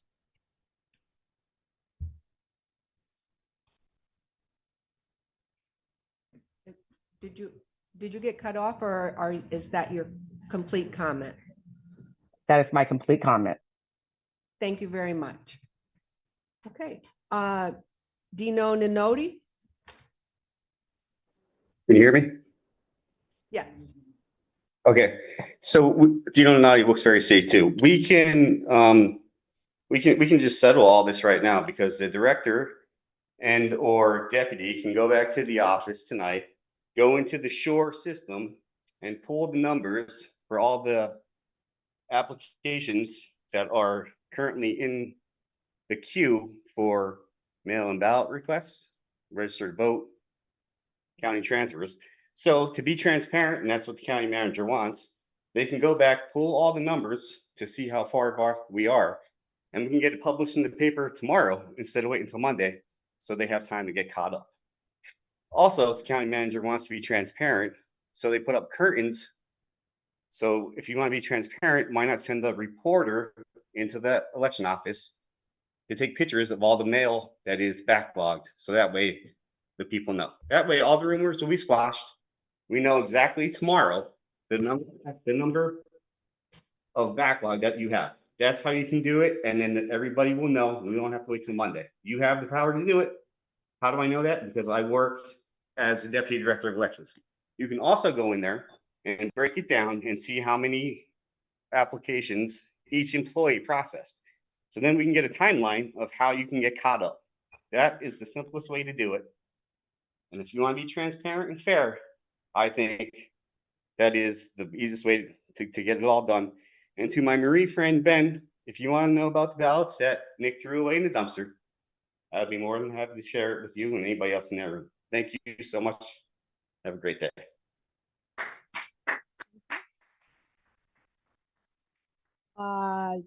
Michael Polgar. Yes, hello. Thank you for taking me into the meeting. I would like to support, I'm from Kingston Borough, and I support ballot drop boxes. They are already in secure places. Removing them decreases our voting rights. And I agree with Claudia Glennon that voter suppression should be avoided in all decision-making by the election board and commission. And I thank you for your time. Thank you. Anita Davis?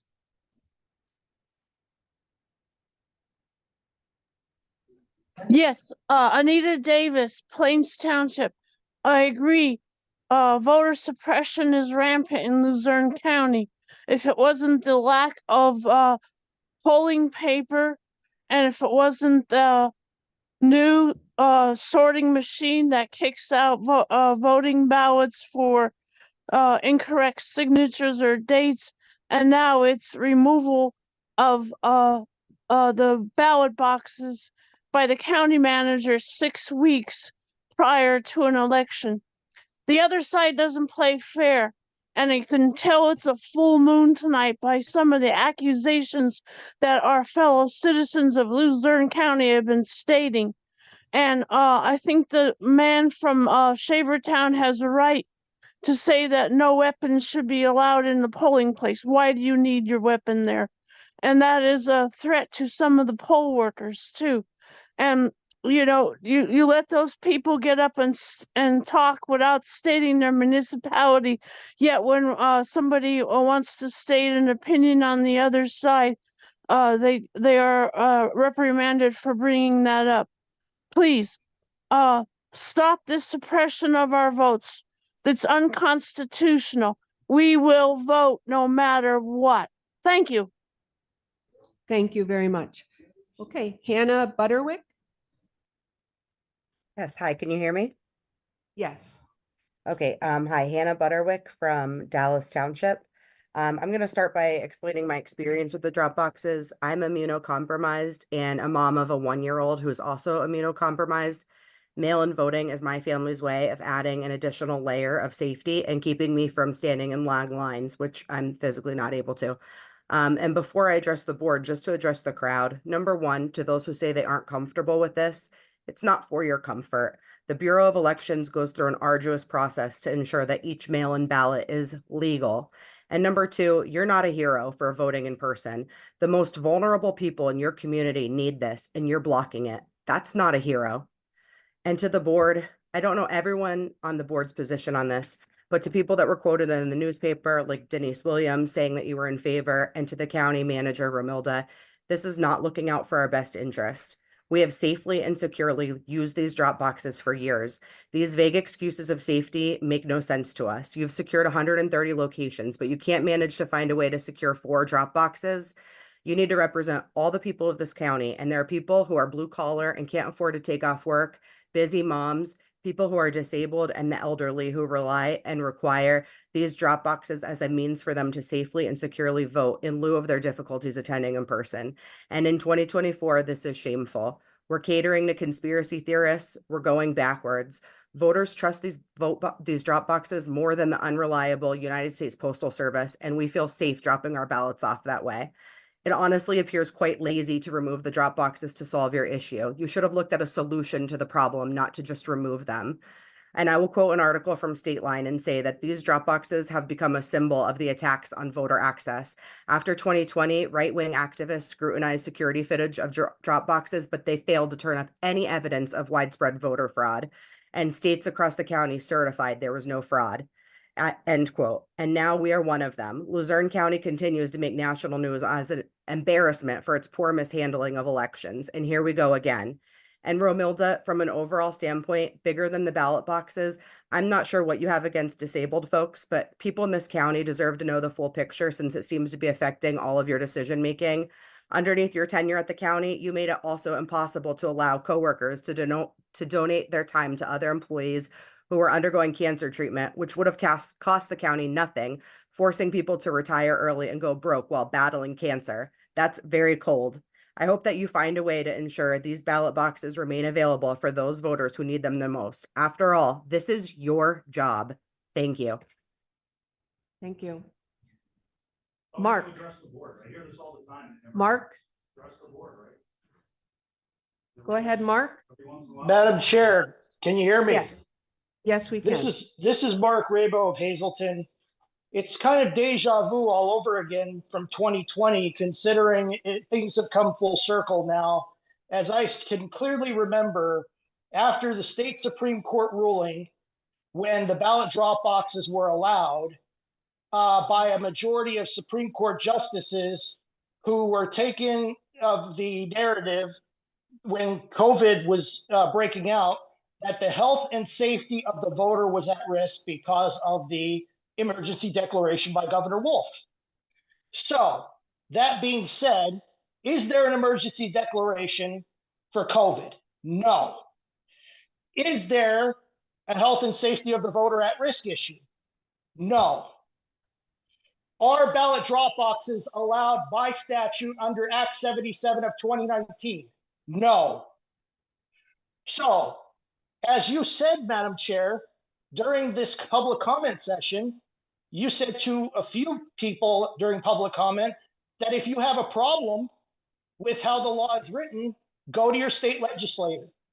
I would make the same suggestion to you, Madam Chair, and to the socialist Marxist cadre that have spoken tonight at the meeting, saying that ballot drop boxes are allowed when they are not allowed by state statute. Let me say this again for the unhinged. Ballot drop boxes are not allowed under state law, under Title 25. So if the unhinged and the socialist Marxists have a problem, please write your state legislature and write to Governor Shapiro about it.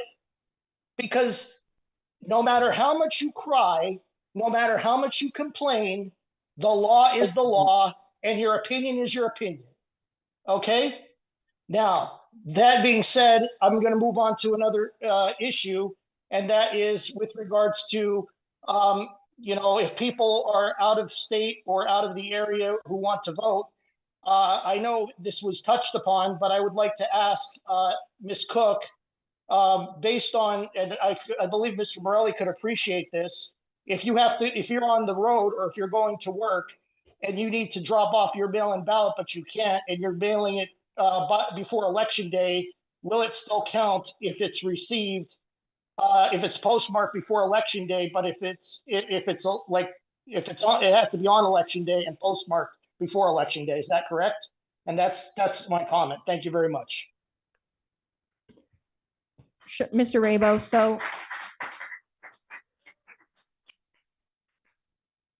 Mr. Rabo, the postmark date, once they enacted Act 77, postmark does not matter. It has to be returned to the Election Bureau by 8 p.m. on Election Day, which is November 5th. Thank you. Sue. Thank you. My name is Susan Unvarsky. It's U, N as in Nancy, V as in Victor, A-R-S-K-Y. I'm from Sugar Notch Borough. And my issue has to concern with the removal of the drop boxes. I will not repeat what everyone said, except to say that I'm in agreement with most of the concerns that were raised about the removal of the drop boxes. And I ask that we find a solution to what is perceived as a security risk and other risks associated with the safety of our voting. We owe it to our voters to find a way to make those drop boxes more secure as opposed to remove them in their entirety. Thank you for your time.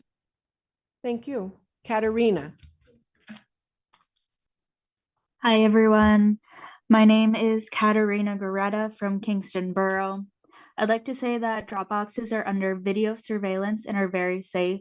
There is a barcode on the mail-in ballots for each individual person, so drop boxes cannot be stuffed. An immigrant without legal documents would likely not try to vote out of fear of being deported. So that is a baseless claim. Also, someone speaking another language in a polling place does not make them, quote, illegal. America was created by immigrants. Continuing on, there is proof that drop boxes are safe and secure. Thousands of community members need to use drop boxes, whether they are sick, elderly, or have busy work schedules.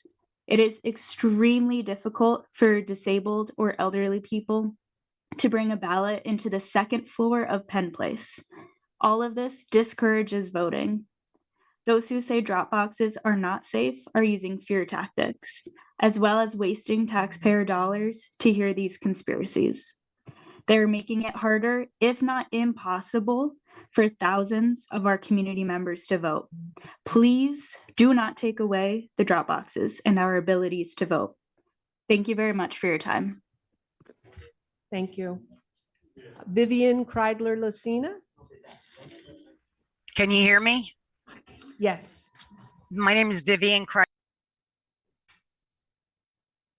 Oh, we just lost you.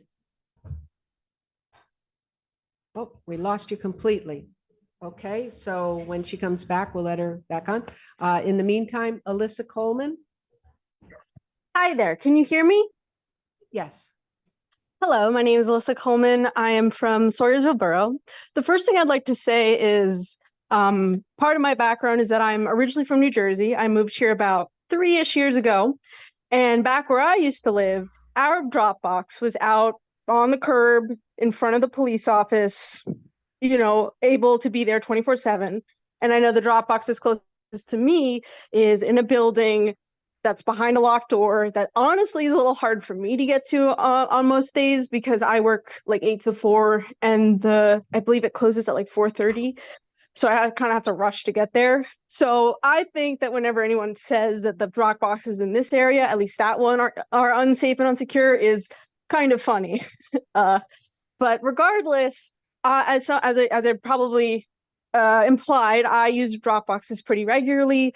I have found them very safe, and I find them a very good way to vote because, you know, I don't like to gamble with the possibility my vote might get lost in the mail, and just putting it in that drop box just gives me that peace of mind that it will definitely get counted. And I find it a little bit alarming and kind of sad that a lot of energy and time is being kind of wasted on arguing this issue. I think as Americans, we should all want to prioritize people's access to vote. You know, voting is a right. It's not a privilege. It's a right. We should be focusing on trying to ensure that everyone who can vote as easily, safely, and effectively as possible. We shouldn't be trying to limit people's access out of fear that someone somewhere might, maybe, stress that, be breaking the law. Like, I don't know. In my opinion, it is better to ensure that people have access than to break that access out of fear. It's just not really worth the time. So I encourage all of our elected officials to rethink this decision. And yeah, thank you for your time. Thank you very much. Okay.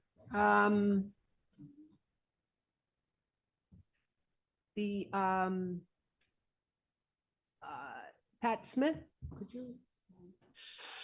Hi, Pat Smith, Hanover Township. I think getting rid of the drop boxes is probably one of the worst decisions you could make. It allows more people who are registered to vote. It allows working people to vote. It allows seniors to vote. And I can't seem to find anything that states that there's no law stating that there can be drop boxes. So please do not get rid of the drop boxes. Thank you. Can you hear me? Can you hear me now? Yes, It's go right ahead. Vivian Kreidler-Lucina from Nescapic Township. I've been listening to a lot of the comments, and I'm very disheartened about people being concerned more about a drop box than the safety of people. We live in a world that is upside down and inside out, and anything could happen at the drop boxes. If the security isn't there to make sure that people remain safe, I would rather see the drop boxes gone this one time. I mean, I'm not a fan of drop boxes. As being a disabled elderly, I do go to the polling place to vote. I know some people can't do that, but if you live in town, you can put your ballot being sent back. You can hook it to your mailbox, and the mailman will come by when they put your mail in. They'll take your ballot with you, or you can take it to the post office. As far as our Second Amendment right to bear arms, as long as you are a legal person who is able, I have a certification. I can carry my gun. But here's the thing, when you go to a building, if it's on the front of the building that says no weapons allowed, You can't take your weapon in there.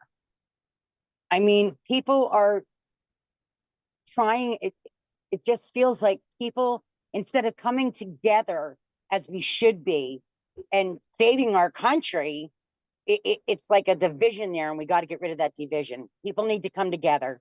Stop looking for problems that aren't there. There is a safety concern. It was in the newspaper.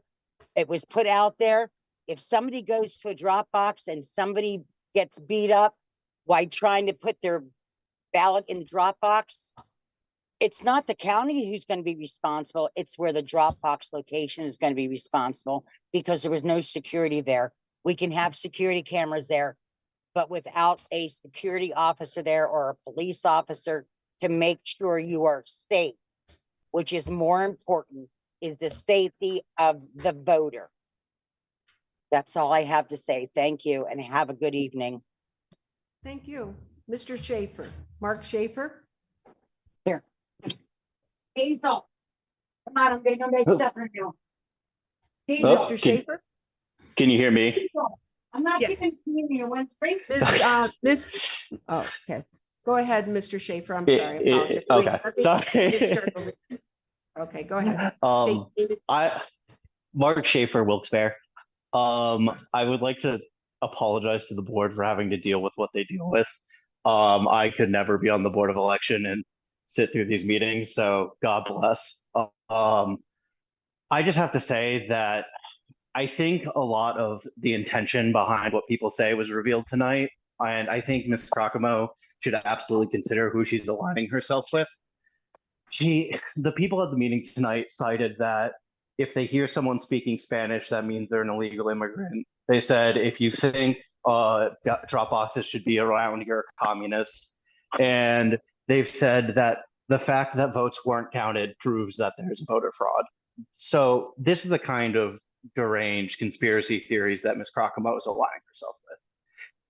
And the people who bring up safety concerns are the very people who are against drop boxes. So I think it's oddly convenient that the people who have been raising a fuss about drop boxes, make people feel unsafe, are now saying we can't have drop boxes because they're not safe. If you people would stop attacking drop boxes, saying that there's some kind of communist plot, maybe it would be safer to use a drop box. Maybe if you guys were attached to reality, there wouldn't be such problems with drop boxes. There are countless counties in the state that use drop boxes. I work in voter registration work, and when I told people in my work that this was happening today, they were disgusted. They said, wow, we love classic disenfranchisement. This is obviously what it is. It's less than 2 months from the election. Most people aren't dialed into every change. I'm sure countless people are going to try and go drop off their mail, drop off their ballot, and not know that the ballots were closed. So think of someone who lives in Hazleton. Think of someone who lives in Pittston. Someone who lives not near Wilkes-Barre. If they don't have a car, how are they supposed to do it? And they say, put it in the mail. The fact that people claim their concern about drop boxes is security and then says, put it in the mail, shows that they're not genuine. The mailbox is completely unsecured. If I put it out of my mailbox, who's watching the mailbox? The drop box is recorded. My mailbox is just there. There's absolutely no security on a mailbox. A drop box is far more secure. So I think we need to consider that the people who talk about security and personal safety are not being genuine. They don't like drop boxes because people who they don't want to vote using it. And they want to make sure that the people they want to vote. And I think we also have to keep in mind the conspiracy theories we heard today about we're not counting voter registrations, this and that. If you get rid of drop boxes, they're just going to move on to something else. They're not going to be like, oh, you got rid of drop boxes, now we're okay. These people are going off of conspiracy theories. They're going to keep just jumping to the next conspiracy theory. You can't appease them. You have to act in reality. And as long as we continue to appease these lunatics, they'll keep asking for more ridiculous things. Thank you. Thank you. Mr. Jay Kaminsky? Yeah, my name's Jay Kaminsky. I'm a farmer from Fairmont Township. So I run a farm. I own a business. I work a full-time job. I do not have the time to sit in line and wait at a voting booth. And I also do not trust the mail to get delivered on time. That's why I think drop boxes are so important. And I think it's crazy that you're all sitting up here spreading misinformation because drop boxes are allowed by state law. Doesn't matter how loud you scream, how many conspiracy articles you read, you're wrong. Guns in an election? Are you kidding me? What type of man would bring a gun to an election? Try to scare others? What would Jesus do? You know, a lot of you are religious here. Sure as hell wouldn't bring a gun to an election. I think you guys need to be good neighbors, good humans, get some respect for yourself, get some dignity for yourself and respect for others, and understand that drop boxes are extremely important and needed. Thank you. Thank you very much. I do also, I don't see anybody else on the online platform, but I do have one email that was submitted. Baranowski's Oh, wait. Yes. I'm sorry. There are more online. I'm sorry. I don't know if that's a part of on our end that they all just came in. Jan Robinson. And Baranowski. Yes, ma'am. Yeah. Thank you. Go ahead. My name is Jan Robinson. I live in Pittston Township. I wanted to protest the elimination of the drop boxes because the mail is very unreliable. In the 2016 election, my sister-in-law, who has MS, mailed her ballot 10 days before the election, and it did not get there in time. So they are unreliable, and the drop boxes, again, make me feel more assured that my vote has been delivered. I'd like to know who has legal authority to make these kind of decisions. It seems pretty arbitrary for one person to make it.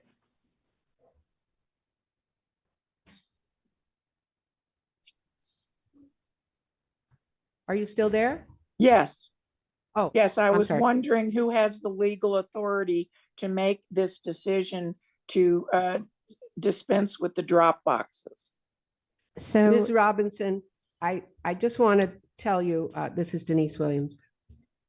There is no one more disappointed about not having drop boxes in this room, in this county, I think, than myself.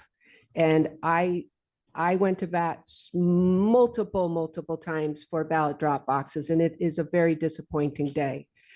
The board was really not given a choice in the matter. The administration shared with the board that security reasons regarding the mail ballots themselves, the public, the mail ballot boxes, voters utilizing them, that the security risk is heightened. And with that said, it made it very certainly I can understand that right now in this time, in this day and time, in the nature of the heightened political divisiveness. And when someone tells me that, my concern is, of course, then the safety of the public, the voters, and that is paramount to me. But I will tell you, no one is more disappointed than I am after the lengths and the efforts I went through for ballot drop boxes. And I am, and always will be, a proponent of ballot drop boxes. I've used them. And so the decision was not the board's decision. Okay, but that's what I'm asking. Who has the authority to make that decision? The Board of Elections is the entity that voted to have ballot drop boxes in the county. The Board of Elections was advised by the administration that they cannot administer these ballot drop boxes. So we can't force something that can't happen. That's basically my understanding. Okay, but I question, I'm sure you're all doing the best you can, and I'm sure you all have the best intentions, but it seems a little strange to me that you're worried about the safety of the drop boxes, but allowing guns and people to film people in the elections. That is voter intimidation. Well, it is so, legal, okay, Jerry. I get your point, but I disagree. Okay, and just to be clear, you cannot film in a polling place. No, Okay. not in a. No. Because The election those bureau gentlemen officers who said talked to- they had rights, everybody else has rights too, and they have a right not to be filmed when they don't want to be. Okay, I'm done. Thank you. Thank you. Miss Beth Gilbert. Hi, everyone. Beth Gilbert, Wilkes-Barre. I just wanted to come on here tonight and say that as a former Deputy Director of Elections in Luzerne County, I want to be absolutely clear. Mail ballot drop boxes in Luzerne County have always been secure. The safety of ballots are safeguarded by extensive measures in our county, and it's one of the things that Luzerne County does extremely well. Each drop box is under constant video surveillance, for one. They're located indoors. They are in secure, supervised locations, and they're not left outside or accessible 24/7 like they are in other counties. Additionally, sheriff's deputies are responsible for collecting the ballots, and there is a very strict chain of custody that is maintained with absolute precision from the drop box to the election bureau. It's been a very thorough and effective system at every single step of the way. For many in our community, drop boxes are not just a convenient option, they're their only option. We're not talking about a nice to have feature. We're talking about people who face real barriers to voting. These are individuals who might not feel safe or comfortable stepping into a polling place because of health risks, mobility issues, or even fear for their personal safety. And in today's climate, can we really blame them? Listen to what people experienced tonight who spoke in favor of drop boxes. Look at the vitriol that's in the room tonight. For these voters, drop boxes have been the secure and essential means by which they can exercise their fundamental right to vote. But apparently that right is expendable when it comes to quote unquote security concerns that the county administration had months, even years to prepare for. Let's not forget that just last week, election officials sent a letter to the Postmaster General outlining major concerns about the timely delivery of ballots. So if the mail service can't be relied upon and now drop boxes are being taken away, what exactly are we telling voters here? Removing drop boxes isn't about safety. It's about creating unnecessary barriers for those who need these options the most. And also, let's just call this what it is. It's a blatant act of voter suppression. It disproportionately harms the most vulnerable members of our community, who you all took an oath to protect. Seniors, the disabled, and rural residents of our county. People who don't have the luxury of popping into the election bureau at a moment's notice, Monday through Friday from 9 to 4:30. What's the end goal here? This isn't about security. It's to create chaos, confusion, and disenfranchisement where none existed before. It's disgraceful, and it's a disgusting abuse of power by the county manager. I urge the county manager to reconsider this decision to eliminate drop boxes, which goes against the will of the majority of the Luzerne County Board of Elections, who already approved these locations. This decision undermines voter access, and it disregards the rights of Luzerne County residents to have a safe, reliable way to cast their ballots. The county administration must and should prioritize the needs of voters and uphold the integrity of our elections by restoring drop boxes. Thank you very much. Thank you. Thank you.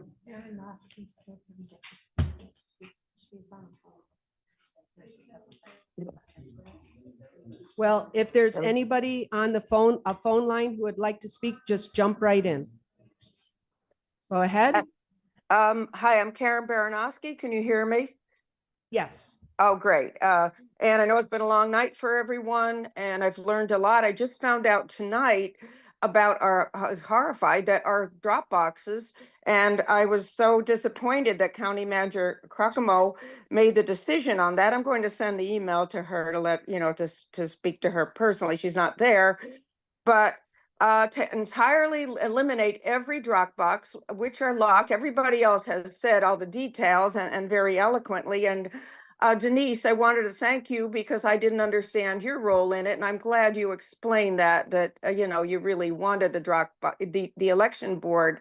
I know did agree for the drop boxes, but they're locked, and also it's an assault to democracy and voters' right. It's voter suppression, and so many people are going to now have problems and coming so late, and I'm hoping this decision can be reversed, and we're going to try to do what we can. And I was disappointed with my fellow citizens, some of the things they come up with about immigrants, and as was clearly stated, immigrants will be kicked out of the country if they vote. So that's all. Just wanted to make my thoughts heard. They're and I not hope getting this is kicked out reversed. now. What makes Thank you you think very if they much. vote, they're going Thank to you get very kicked out? much. Yeah, if Okay, they vote illegally, yes. Anybody else on a phone line who would like to speak, just jump right in because I know we can't always tell if you want to speak, so just go right ahead. Hello. Yes. Hi. My name is Joseph Schaefer. Yeah, my name is Joseph Schaefer. Yeah, Joseph Schaefer from Dorrance Township. Go ahead, Mr. Schaefer. I'm calling about the horrific decision to eliminate drop boxes in Luzerne County. I personally use a drop box. I take my ballot, mine and mine alone, making sure everybody's aware of that.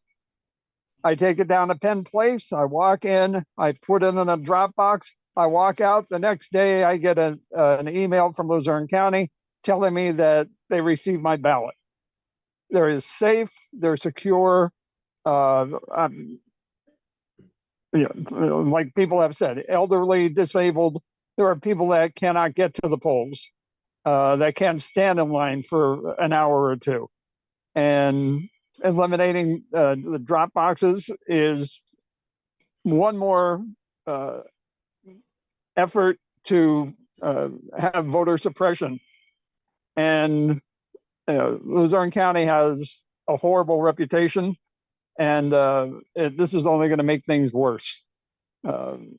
Again, drop boxes are safe, they're secure, and they're needed by a lot of people in Luzerne County, and it's horrible that they're going to lose access to that.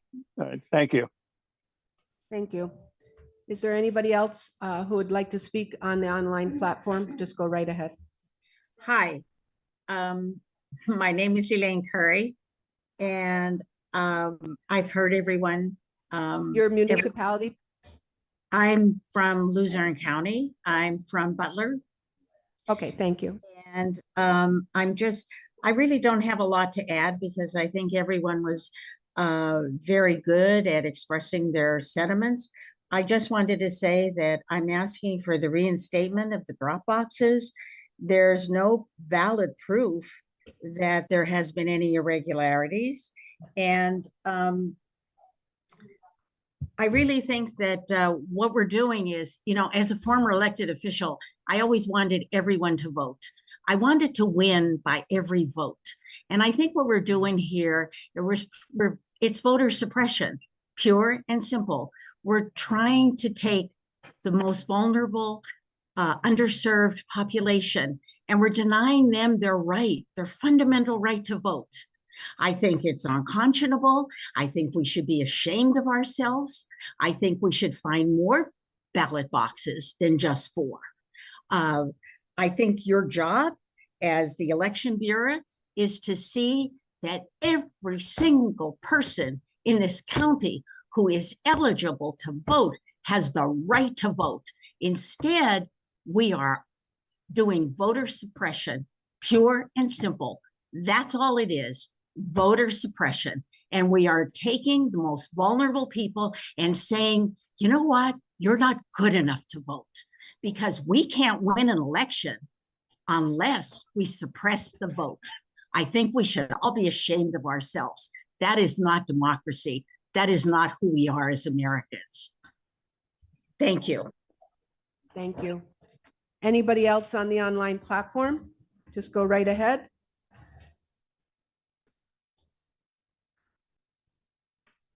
It doesn't appear that anybody else is going to speak. So I will move into the email, and it is from Tom Shabilla, the Luzerne County Democratic Party Chair. Dear Luzerne County Board of Elections, I am writing to express my objection to the recent decision by County Manager Ramilda Crocomo to remove drop boxes in Luzerne County, a measure previously approved by the election board. This decision disenfranchises voters in our community, particularly those who rely on these drop boxes as a safe, convenient, and accessible way to cast their ballots. Voter engagement and turnout should be encouraged, and drop boxes play a crucial role in ensuring that all voters, especially those who may face challenges such as transportation barriers, mobility issues, or limited time to visit polling locations can participate in the democratic process. Reinstating the drop boxes is essential to maintaining a fair and equitable election process that upholds the values of our democracy. I hope that you will take action to ensure that every voter in Luzerne County has equal access to the ballot. Sincerely, Thomas Shabula. His municipality. It's Plains Township. And is there a motion to adjourn? Motion to adjourn. By Ms. Fusaro, is there a second? Second by Mr. Morelli. All in favor, say aye. Aye. Aye. Abstentions, opposition. The meeting's adjourned at 8:54 p.m. Thank you very much. Denise, do you want me to go out with you?